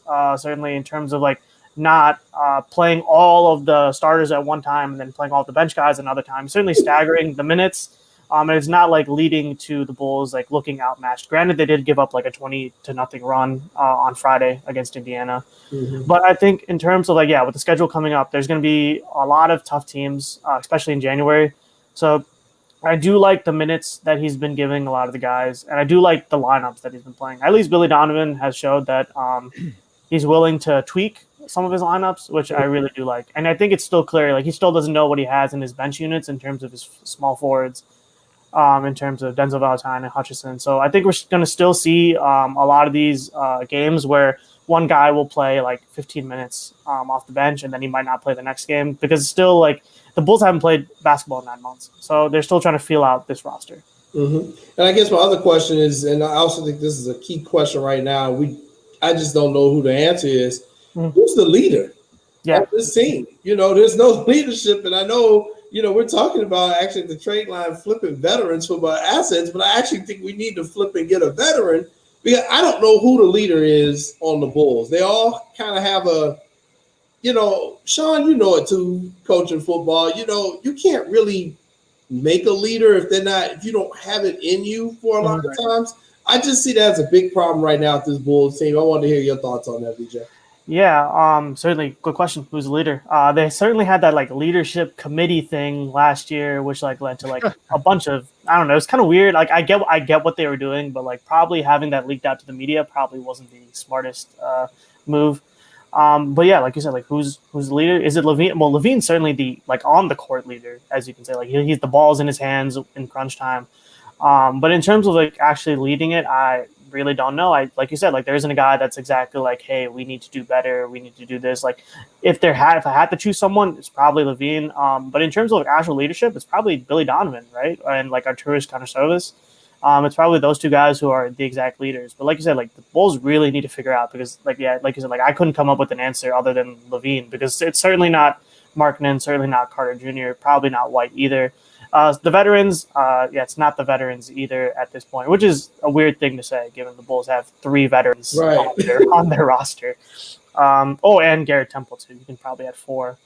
But I think the leader right now have to answer is Zach LaVine, but it's not exactly he's a veteran leader at this point, but he's just the guy. So which I know doesn't exactly translate to being the leader. So that's a really good question. I think we'll figure it out as the season goes on. And in the moves they probably will make, who exactly is the leader of this team. VJ, guys, we're joined by VJ Venmu from SB Nation, talking a little Bulls basketball right here for another moment or so on Shawn and Maya on SportsZone Chicago. The rookie, I was very surprised that he got the starting nod. Mm-hmm. I was very, very surprised. Talk to me about his play and what you've seen, because his in the 3 games his scoring has gone down from 16 to 9 to 6. Mm-hmm. Yeah. Talk to me about this kid, because there was a lot of hype about him.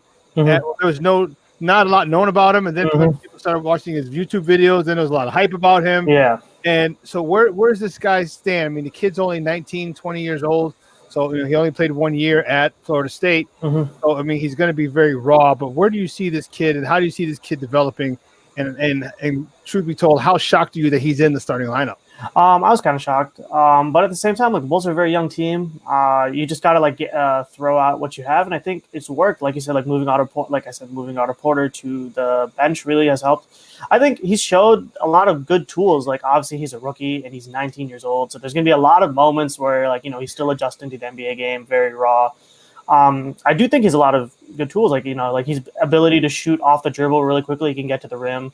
His help defense. He can certainly leap off the gym. I think he's doing a lot of good things. Obviously, his scoring has gone down. I think as a rookie, we'll see a lot of fluctuation in terms of his box score stats. Like he'll have a good game one day and then a not good game the other day. But I think he's been very good, as you can expect from a 19-year-old kid playing in his first 3 regular season NBA games. I was decently shocked to see him play because most teams don't exactly throw their rookies into the fire.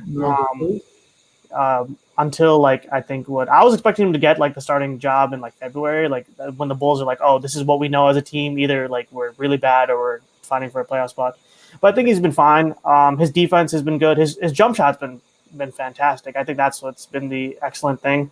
I personally see him more as a power forward moving forward in terms of where he can play. But he's been nice at the 3. I really liked his defense. Him and Wendell could be a really good help defense duo moving forward. But I think, like I said, you can only expect so much from a 19-year-old playing in his first games, and I think he's done well. Certainly, the future is bright. If there's been one thing from the preseason and these first couple of games is that Patrick Williams for a 19-year-old has been playing very, very well. Yeah, they call him Little Kawhi. That's what I'm hearing. Hey, VJ, great stuff, buddy. I appreciate your time. Do me a favor. Thank you so much. Let everybody know where they can find you and your work online. You can find my work at bloggable.com. It's SB Nation's Bulls site. We have stuff on every single Bulls game. Will be for the entire year. You can find my Twitter at VJVemu. Tweet a lot about the Bulls. I'll be tweeting a lot about the Bears coming up. Chicago sports. But yeah, you can find me there. Find me at bloggable.com. And thank you so much for having me. It's great. Hey, VJ, good stuff, buddy. We appreciate it every time. Thank you so much. Thank you for having me. All righty. Guys, that was VJ Vemu from SB Nation talking a little Bulls basketball right here on Shawn and Maya. I was really surprised that P. Will got to start, Jay. Mm-hmm. When I watched the other day in Atlanta, I was like, the rookie? Yeah. Like, what? Royks? I like the fact that, Billy Donovan had the courage to do it. Lance had said, when this draft first took place, and everybody, we were all dogging the Bulls, and Lance said, no, this kid is probably going to be a little bit legit. And, I trust Lance because, Pete Williams played under Leonard Hamilton, and Leonard Hamilton is Lance's mentor. So, he had the inside information, and he's like, Jason, this kid is going to be good. Give him time. Obviously, he came out, and it's going to be an NBA season, so he's going to have to adjust just to the rigors of the road and the amount of games that you play. But you definitely see the potential in the kid. And it's good that Billy Donovan threw him kind of in the fire there. I also think he was sending a message to the rest of his team as well to say, hey, we're going to have some players coming in here, and it doesn't matter how long you've been in the league, you're going to have to play. You got to earn your playing time. So, it could have been a message that Billy was sending to some of his players from practice because maybe people weren't practicing the way Billy wanted, especially when he said effort, especially when he was using words like effort.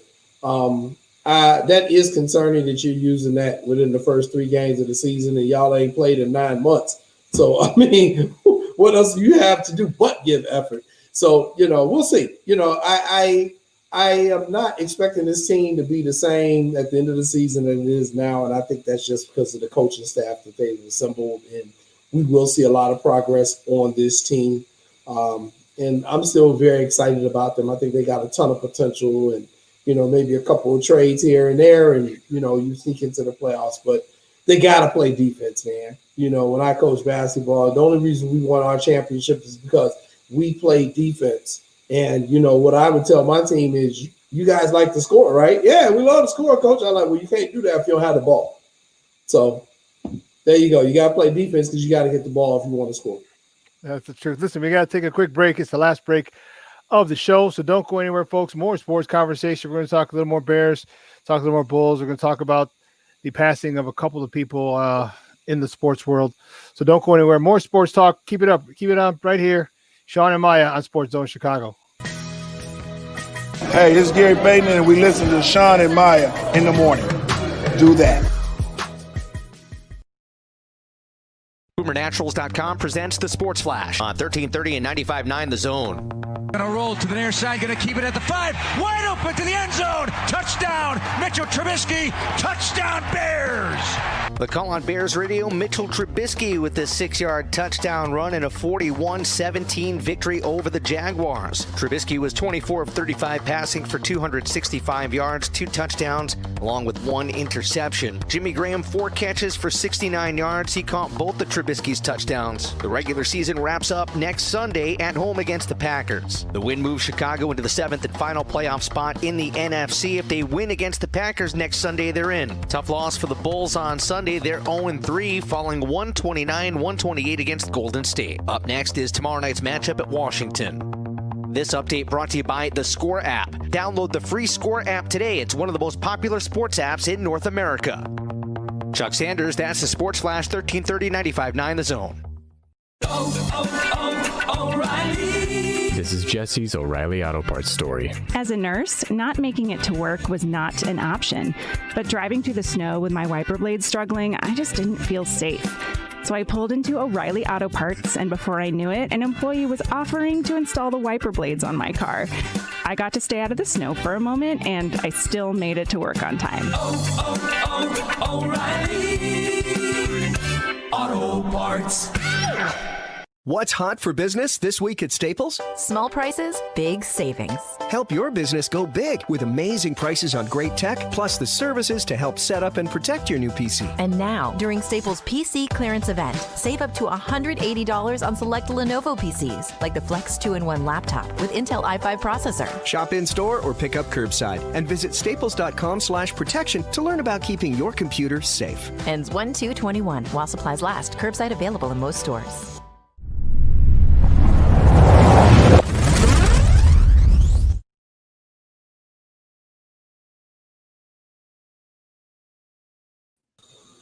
Welcome back to Shawn and Maya in the morning on SportsZone Chicago. I'm joined by my guest co-host. He's a guy who takes the anchor leg every Monday and Friday.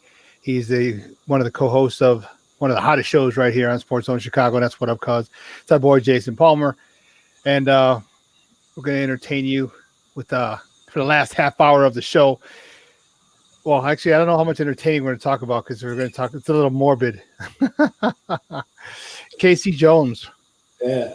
Casey Jones, longtime player, coach of the Boston Celtics, passed away at the age of 88. Casey Jones was a staple with the Celtics back in the 80s. When he played 9 seasons in the NBA. 8 of them he won a ring with the Celtics. He also coached. He coached them to a couple of rings, I believe. He won one with Philly in the 70s. In 82. I know about the Philly ones. I know about the Boston stuff. It was I pulled it up and I forgot who he won one more ring with, but it was really weird. And I was talking to Joseph about it earlier in the top of the morning segment, and Joseph he brought up a good point. He's like, he thought it was interesting growing up. He said because a lot of the Boston Celtics were predominantly a white team. Mm-hmm. He said in a predominantly white team, Bird, McHale, Danny Ainge, a whole bunch of different guys, and they're being coached by a black guy. Usually it was the other way around. A team made of mostly of black guys, usually being coached by a white man. So he just thought that reverse was kind of interesting and cool. Yeah, definitely was. That was one of the things. And, Casey was a real kind of low-key kind of guy, too. Mm-hmm. On the sideline, wasn't very animated or whatever. Very bland. Was kind of like his coaching style, but very effective, man. Very effective. And just a sad loss, a lot of respect for that guy, for all the championships he won. And he had some very talented teams, and he knew how to coach them. And it's very rare you get to see a guy who plays for an organization and wins a championship, and then coaches for that exact same organization and wins a championship. We look at Phil Jackson, all his titles were with teams he didn't play for. He played for the Knicks, but, his championships are with the Bulls and the Lakers. So just a a sad loss for KC, man, for Boston and the whole basketball community in KC going, really a gentleman guy. Yeah, he was. And then another death we talked about earlier was Phil Niekro, master of the knuckleballer, 3 to the tune of 318 wins. Jay, I don't know. I would venture out to say there's got to be, but I don't think that we're going to see very many more. Maybe 1 or 2 more 300-game winners in our lifetime.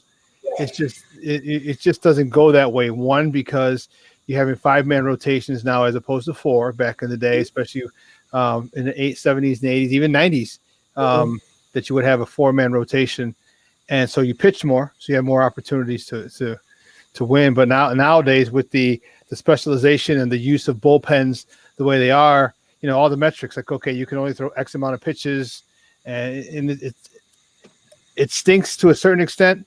I know it's worked for a lot of organizations and everybody uses it, some more than others, but there's something to be said about a gamer, something to be said about a gamer. Who was it that just got taken out? Wasn't it this year? A pitcher got taken. Was it Snell that got taken out, or somebody just got taken out? Yeah, and he had a no-hitter going down there in Tampa Bay. He sure did. And the coach was like, all right, here's your number. Yeah, since all the decisions now are being made by the general manager. Like the general managers are the pretty boys now.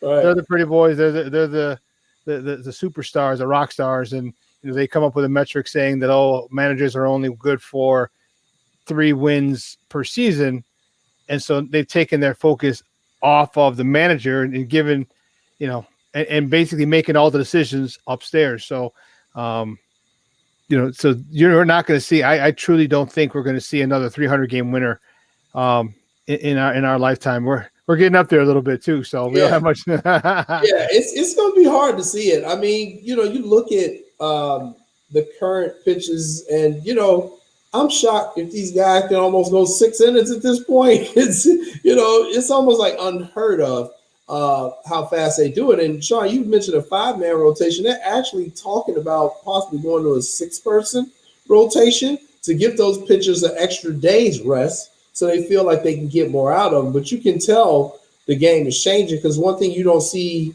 as much that stat is plummeting is complete games. And complete game shutouts is just almost completely rare. They just won't let the guys finish it out. I feel a certain kind of way about that as a baseball player. When I was out there playing, I was not a pitcher. But if I had a dude who was out there on the mound dealing and the coach about to bring him, no, man, leave him in. Leave him in, man. We'll back him up on defense. Leave him in until he start getting shelled.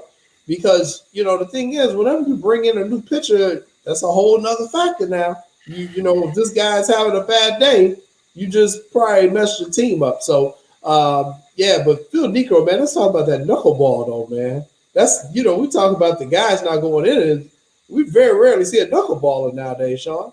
The thing about why the knuckleball was so difficult to hit was because if you look at it, every pitch has a path. Okay, whether it's a 12-6, it's up, down.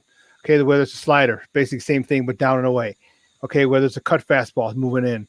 Whether it's a rising fastball, which technically doesn't rise, it stays the same, but it's a rising fastball. And so everything has a plane or a route, a pattern that they have, a route, okay, that they take. And so here comes the curve. I know where to swing the bat because I follow the route. Knuckleballs had no routes. Knuckleballs would just come and just dancing. Catchers actually had to wear bigger catcher's mitts because of the fact that there was almost difficult. There was no way you could never tell where it's going to go. Like if you call for an inside fastball, you could set up inside, that ball's coming in there. If you call for a 12-6 curveball, you know where the ball's going to end up. Maybe in the dirt, or a slider in the dirt. You know where it's going. A knuckleball, every single pitch, you had no idea where it was going to go, and so it's tough enough trying to catch it. So you imagine trying to hit it. Those are the things where you just take a swing, say, okay, I hope that it's going to be at this spot at this time. I'm going to give it my all. And we've seen people who just swung and missed and fallen down, damn near corkscrewed themselves into the ground. And we've seen people who've just tattooed it and put it 700 feet outside of the ballpark. But he was like, go ahead. He goes, good. He goes, thank God there was only one guy on, because that's only 2 runs. because I'm going to get the next 18 guys to strike out who can't hit it. So, that type of pitch we don't see anymore. It's not taught. That I don't believe it's taught anymore. Everyone wants the big arm, the 100 mile an hour, 105, 3, 102, 104 mile an hour fastballs. But man, that was something else when you went up against him and you're just like, that was literally a day of luck. Literally a day of luck at the plate. And let's remember too, his brother also threw it. Joe Negro also threw it. So you had Phil and Joe. The White Sox had a guy in the early 90s, late 80s, Charlie Huff. Charlie Huff. He came over from Texas. Charlie Huff was a knuckleball pitcher. I haven't seen one in the major leagues maybe in the last year or two. I think there was a guy in Toronto who also threw it. But, I never got to face a knuckleball when I played baseball, but I have faced a knuckleball because it was wiffle ball. It's basically wiffle ball. Back in the day, the ball that has the holes in it. On the top. It has the holes on the top of the ball. Got a little white one. That yellow bat. That little plastic yellow bat, you swinging trying to hit that thing. So it's basically like trying to hit a wiffle ball. And there's actually a lot of physics behind knuckleball. It's about how the air catches the seams of the baseball. And that's what makes it kind of bounce around and move. Coach Terrence Jackson taught me the principles of it. And, I'll never forget, man, I think it was Frank Thomas going against Charlie Huff back in the day. And it's Big Frank. And he could not hit that thing. It's like, and what it actually does is it makes you swing harder because you're like, I'm going to kill this thing. And you end up looking like a goofball. So, Phil Negro, man, just, baseball has really had a rough year, man. We've lost a lot of the greats. Joe Morgan died, and we just lost Dick Allen a couple of weeks ago. It's been really rough on baseball this year, Shawn. It has been. And we talked about it earlier on the show. 7. There were 7 Hall of Famers who died this year. Dude, that's insane. 7 baseball Hall of Famers who passed away. It was Lou Brock, Whitey Ford, Bob Gibson, Al Kaline, Joe Morgan, and Tom Seaver, and Phil Niekro was the last one to pass away this year. 7 Hall of Fame baseball players in one calendar year. Dude, that is, 2020 can get the hell out of here, dude. This reminds me of 2016. Remember in 2016 when there were a whole bunch of famous and celebrities and people dying? Yeah, that was the year we lost Prince. Man, don't even remind me. That was Prince was my dude, man. Yeah, that's my guy, man. You had to. I told everybody. I tell all my young single friends, man. If you ever wanted to go on a date and do well, take her to a Prince concert. Or if you couldn't, put some Prince music on because they, and that's what what's really funny. And I know we're straying from the subject. We'll get back to sports in a second. But growing up, you and I, that was the era. It was because it hurt me more when Prince died than Michael Jackson, and Michael Jackson considered the king of pop or whatever. But Prince was risque for us because we were still teenagers. We were in our adolescent stage, trying to kiss a girl, trying to, grow up and become men, in that, trying to get a date, we didn't know what to, you know what I mean? And he had this song. It was very edgy for us. And it was like, that forbidden stuff. We're like, don't do that. The house I grew up, be careful. You better not get a girl pregnant. You better not do this. You better not do that. But this guy was risque. And you saw the beautiful women that he was around, from Sheila E. to Vanity to Apollonia to his wife, Maite. I mean, he had nothing but beautiful women around him. And then he's risque. His lyrics were really, you talk about towing the line. They might even moved it a little bit, Darling Nikki, in the Red Corvette. I mean, there's all the lyrics. It was right at a time when we were coming into manhood or trying to find our manhood as teenagers.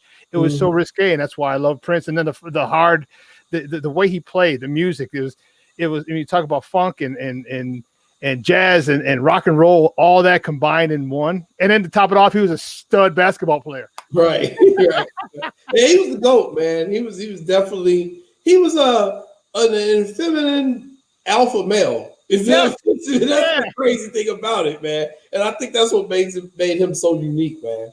He's the only guy who could wear eyeliner and whoop your ass on the court and take you in 21. And then go change in the heels. Ask Charlie Murphy. Oh, yeah. Well, Charlie Murphy told the story because we can't ask Charlie Murphy anymore. But yeah, but yeah. So that's that was the year that Prince died, was 2016, and this is another tough year. So we're gonna get through it. It's a couple more days and better things ahead. But one of the things I do want to talk about is our White Sox a little bit. We'll close out with those guys.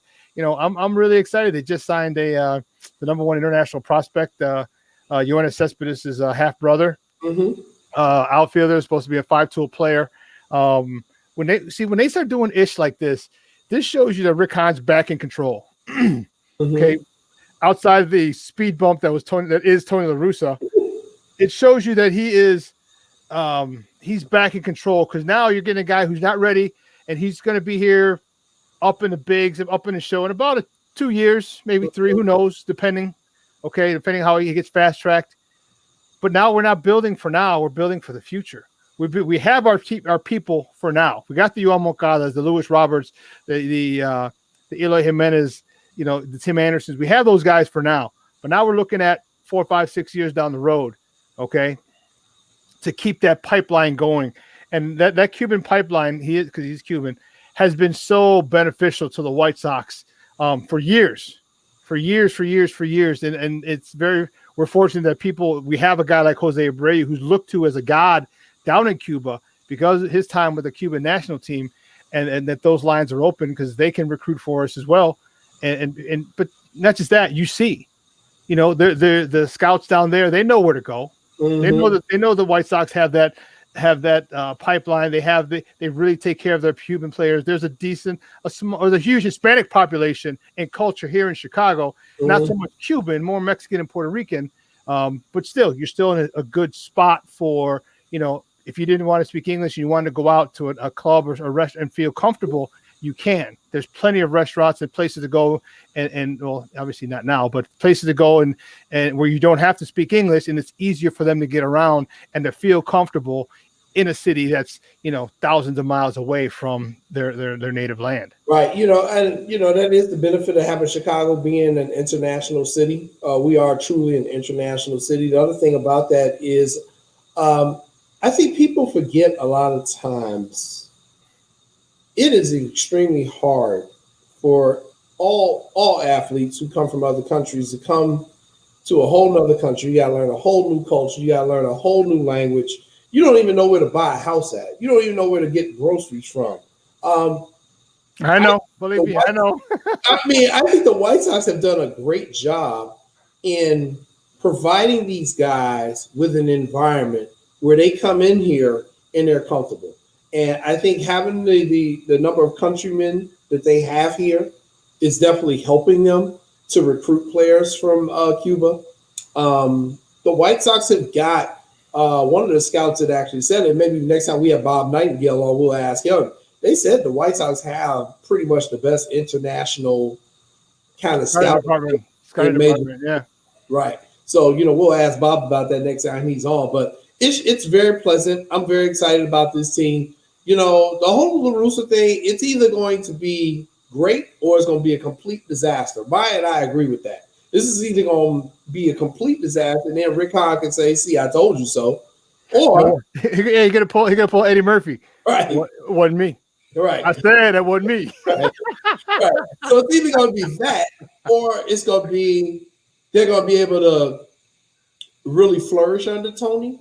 What I'm thinking is it may be somewhere in between. I think there are going to be some bumps in the road, but I think winning is going to cure everything. And I just think that talent may be able to overcome whatever bump in the road they have in dealing with their manager. I just don't want to see him kill these young guys' spirit. That is my fear, that, these young athletes, they'll quit on you, man. If they don't like you or they don't like the situation, they'll be like, all right, we out. But I just don't think Jose will do that. I don't think Tim will do that, even though I'm not. I don't think Tim is really feeling the situation right now, just based off of the vibe I'm getting off of a lot of his social media stuff. But we'll see. It's going to be a very exciting team to watch. Still got some concerns about the pitching staff, but we'll see once they hit the field. And I meant to ask you and Ivan about this. What has Major League Baseball decided about the spring training thing? Are they not doing it, or are we modifying this and just doing no fans of spring training as of no fans of spring training, because hell, that's literally 6 weeks away, 7 weeks away. I mean, yeah, so they'll probably just be media allowed at spring training, but no fans. It's tough to say because, like, okay, there's teams in Florida, you know, where like the Bears game yesterday in Florida, there were fans in there. Arizona, and Arizona was a hot spot. Arizona didn't care right off the bat, and then all of a sudden they, you know, they had to close down again and restaurants and everything. So I'm not sure about Arizona, but the spring training starts with just Florida and Arizona. So those spots that I don't know how they're, you know, and remember, it could change. You know, we're not having fans. You know, in 2 weeks, a week before, we decided to have fans. The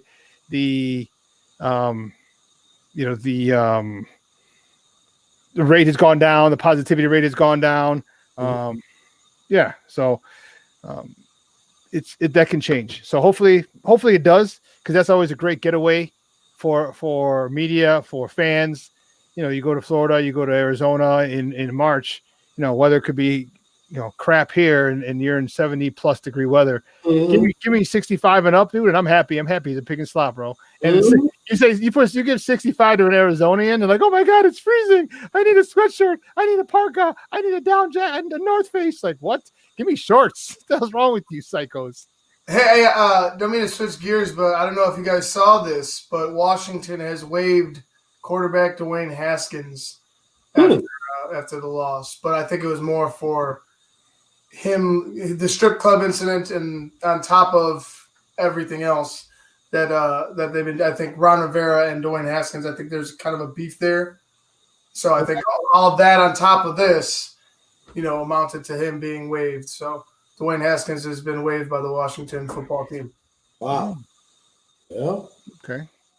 And you know, we have a lot of respect for Ron Rivera too. Yeah. So, you know, Ron is he wouldn't do that for no reason. So you know, I just hate to see it when a lot of these young kids don't they kind of feel like they have a right to be in the league, as opposed to taking it as, you know, it's a blessing to be in the league, man. I don't feel sorry for him, and that maybe that's the coach in me. Maybe that's the get off my lawn in me. I don't know. But you know what? When they're told to do something, oblige by it, whether you like it or don't like it. You didn't like running it's getting up and running at 5 o'clock in the morning, conditioning and throwing and puking your freaking brains out with your teammates, but you did it.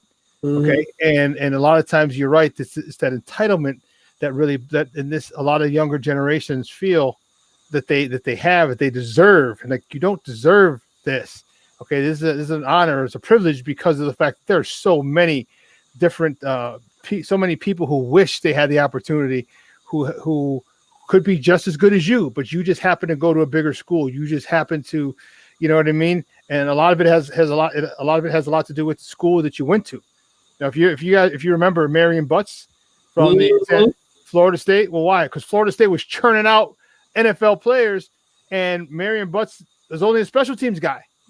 He was only a special teams guy at Florida State. He gets signed by the Chargers and becomes a running back and had a couple, 2 or 3 good seasons. So it's a lot of times it's just where you go, and it's your people are fortunate, and you should really, certain athletes in general should look at their fortunate situation and be thankful and not take it for granted, which is what, and I'm not saying that's what he did.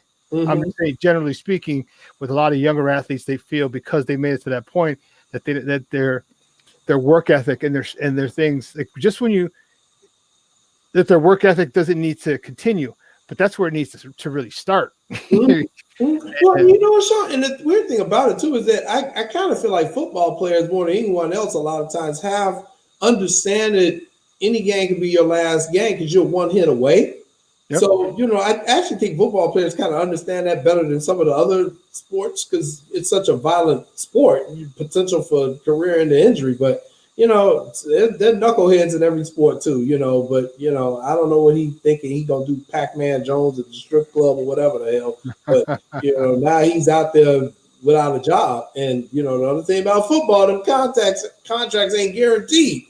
So, I hope he invested his money wisely. I'm sure he'll get another opportunity. He's a young guy at only 23, but it's just sad to see him have to go out like that, man. Come on, dude, you got to do better than that. Yeah, I'm looking it up right now. I want to see what his contract was. And we were talking. Me and Luke were talking about Washington like a couple weeks ago when they made this little push.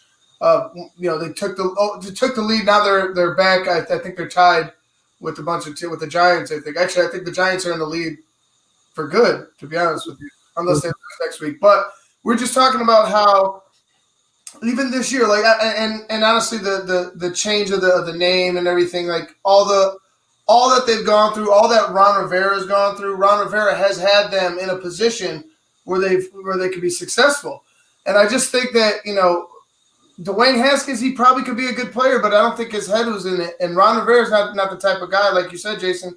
Like we around here respect Ron Rivera, and I don't think Ron would make a rash decision. I think this was well in the making. And Dwayne Haskins, he held his own fate in his hands, and he chose that. Mm-hmm. I just think that Washington, wherever they go, I think with Ron Rivera as their leader, I think they're headed in the right direction. I agree. All right, I don't feel sorry for his ass. He has the number 15 overall pick. He signed a 4-year, $14.4 million contract. You know how much it was guaranteed? How much? All of it. Oh, wow. All of it.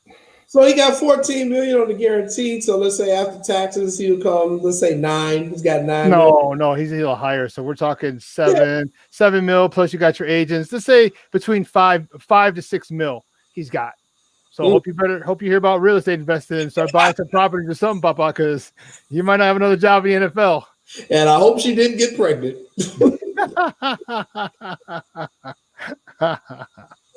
Oh man. Well, listen, 3 hours has come and gone. Unbelievable. I want to thank my guest, Vic Chokshi, my boy, he's gone. He moved on to radio.com. Great stuff. I want to thank and for coming on talking little Bears with us. I want to thank my guy, VJ Vemu. Man, it was good talking to him. Man, I guess like I said, me and Vito VJ been rocking for like 2-3 years now, and I like to keep a lot of a stable of consistent people that are good, people that I like working with, and coming on. So he came on, talked a little Bulls with us. Of course, I want to thank my guys, Joseph Phillips from the Crusader in the first hour, Kenneth Davis in the second hour from That Davis Show, and then my man sitting right there all chilling in his Chicago Bears orange shirt. I don't know what it is, but it's Bears orange. I went with the Illinois Illini now today. Oh, okay. Illinois, there you go. Jason Palmer. Sorry, Jason, real quick, how did you feel about those blown calls in the Packers game last night? I didn't even see the Packers game. I was watching. My wife and I did movie night. We were watching Sylvie's Love. Great movie, by the way. Check it out. It was pretty bad. I just wanted to know if you saw it. I will definitely do that.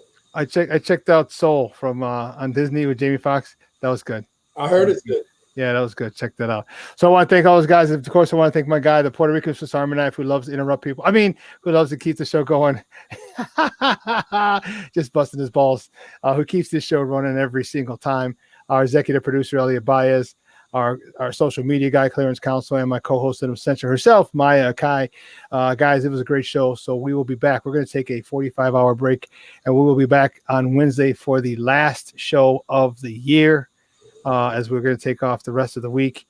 That's insane, man. The next time, 2020, it could not end soon enough. That's the truth. Okay, so for all our guests today, and again, my guy, Jason Palmer, who joined me for the last hour, and Ivan Vargas. Oh, we'll see y'all later. I didn't want to interrupt anymore.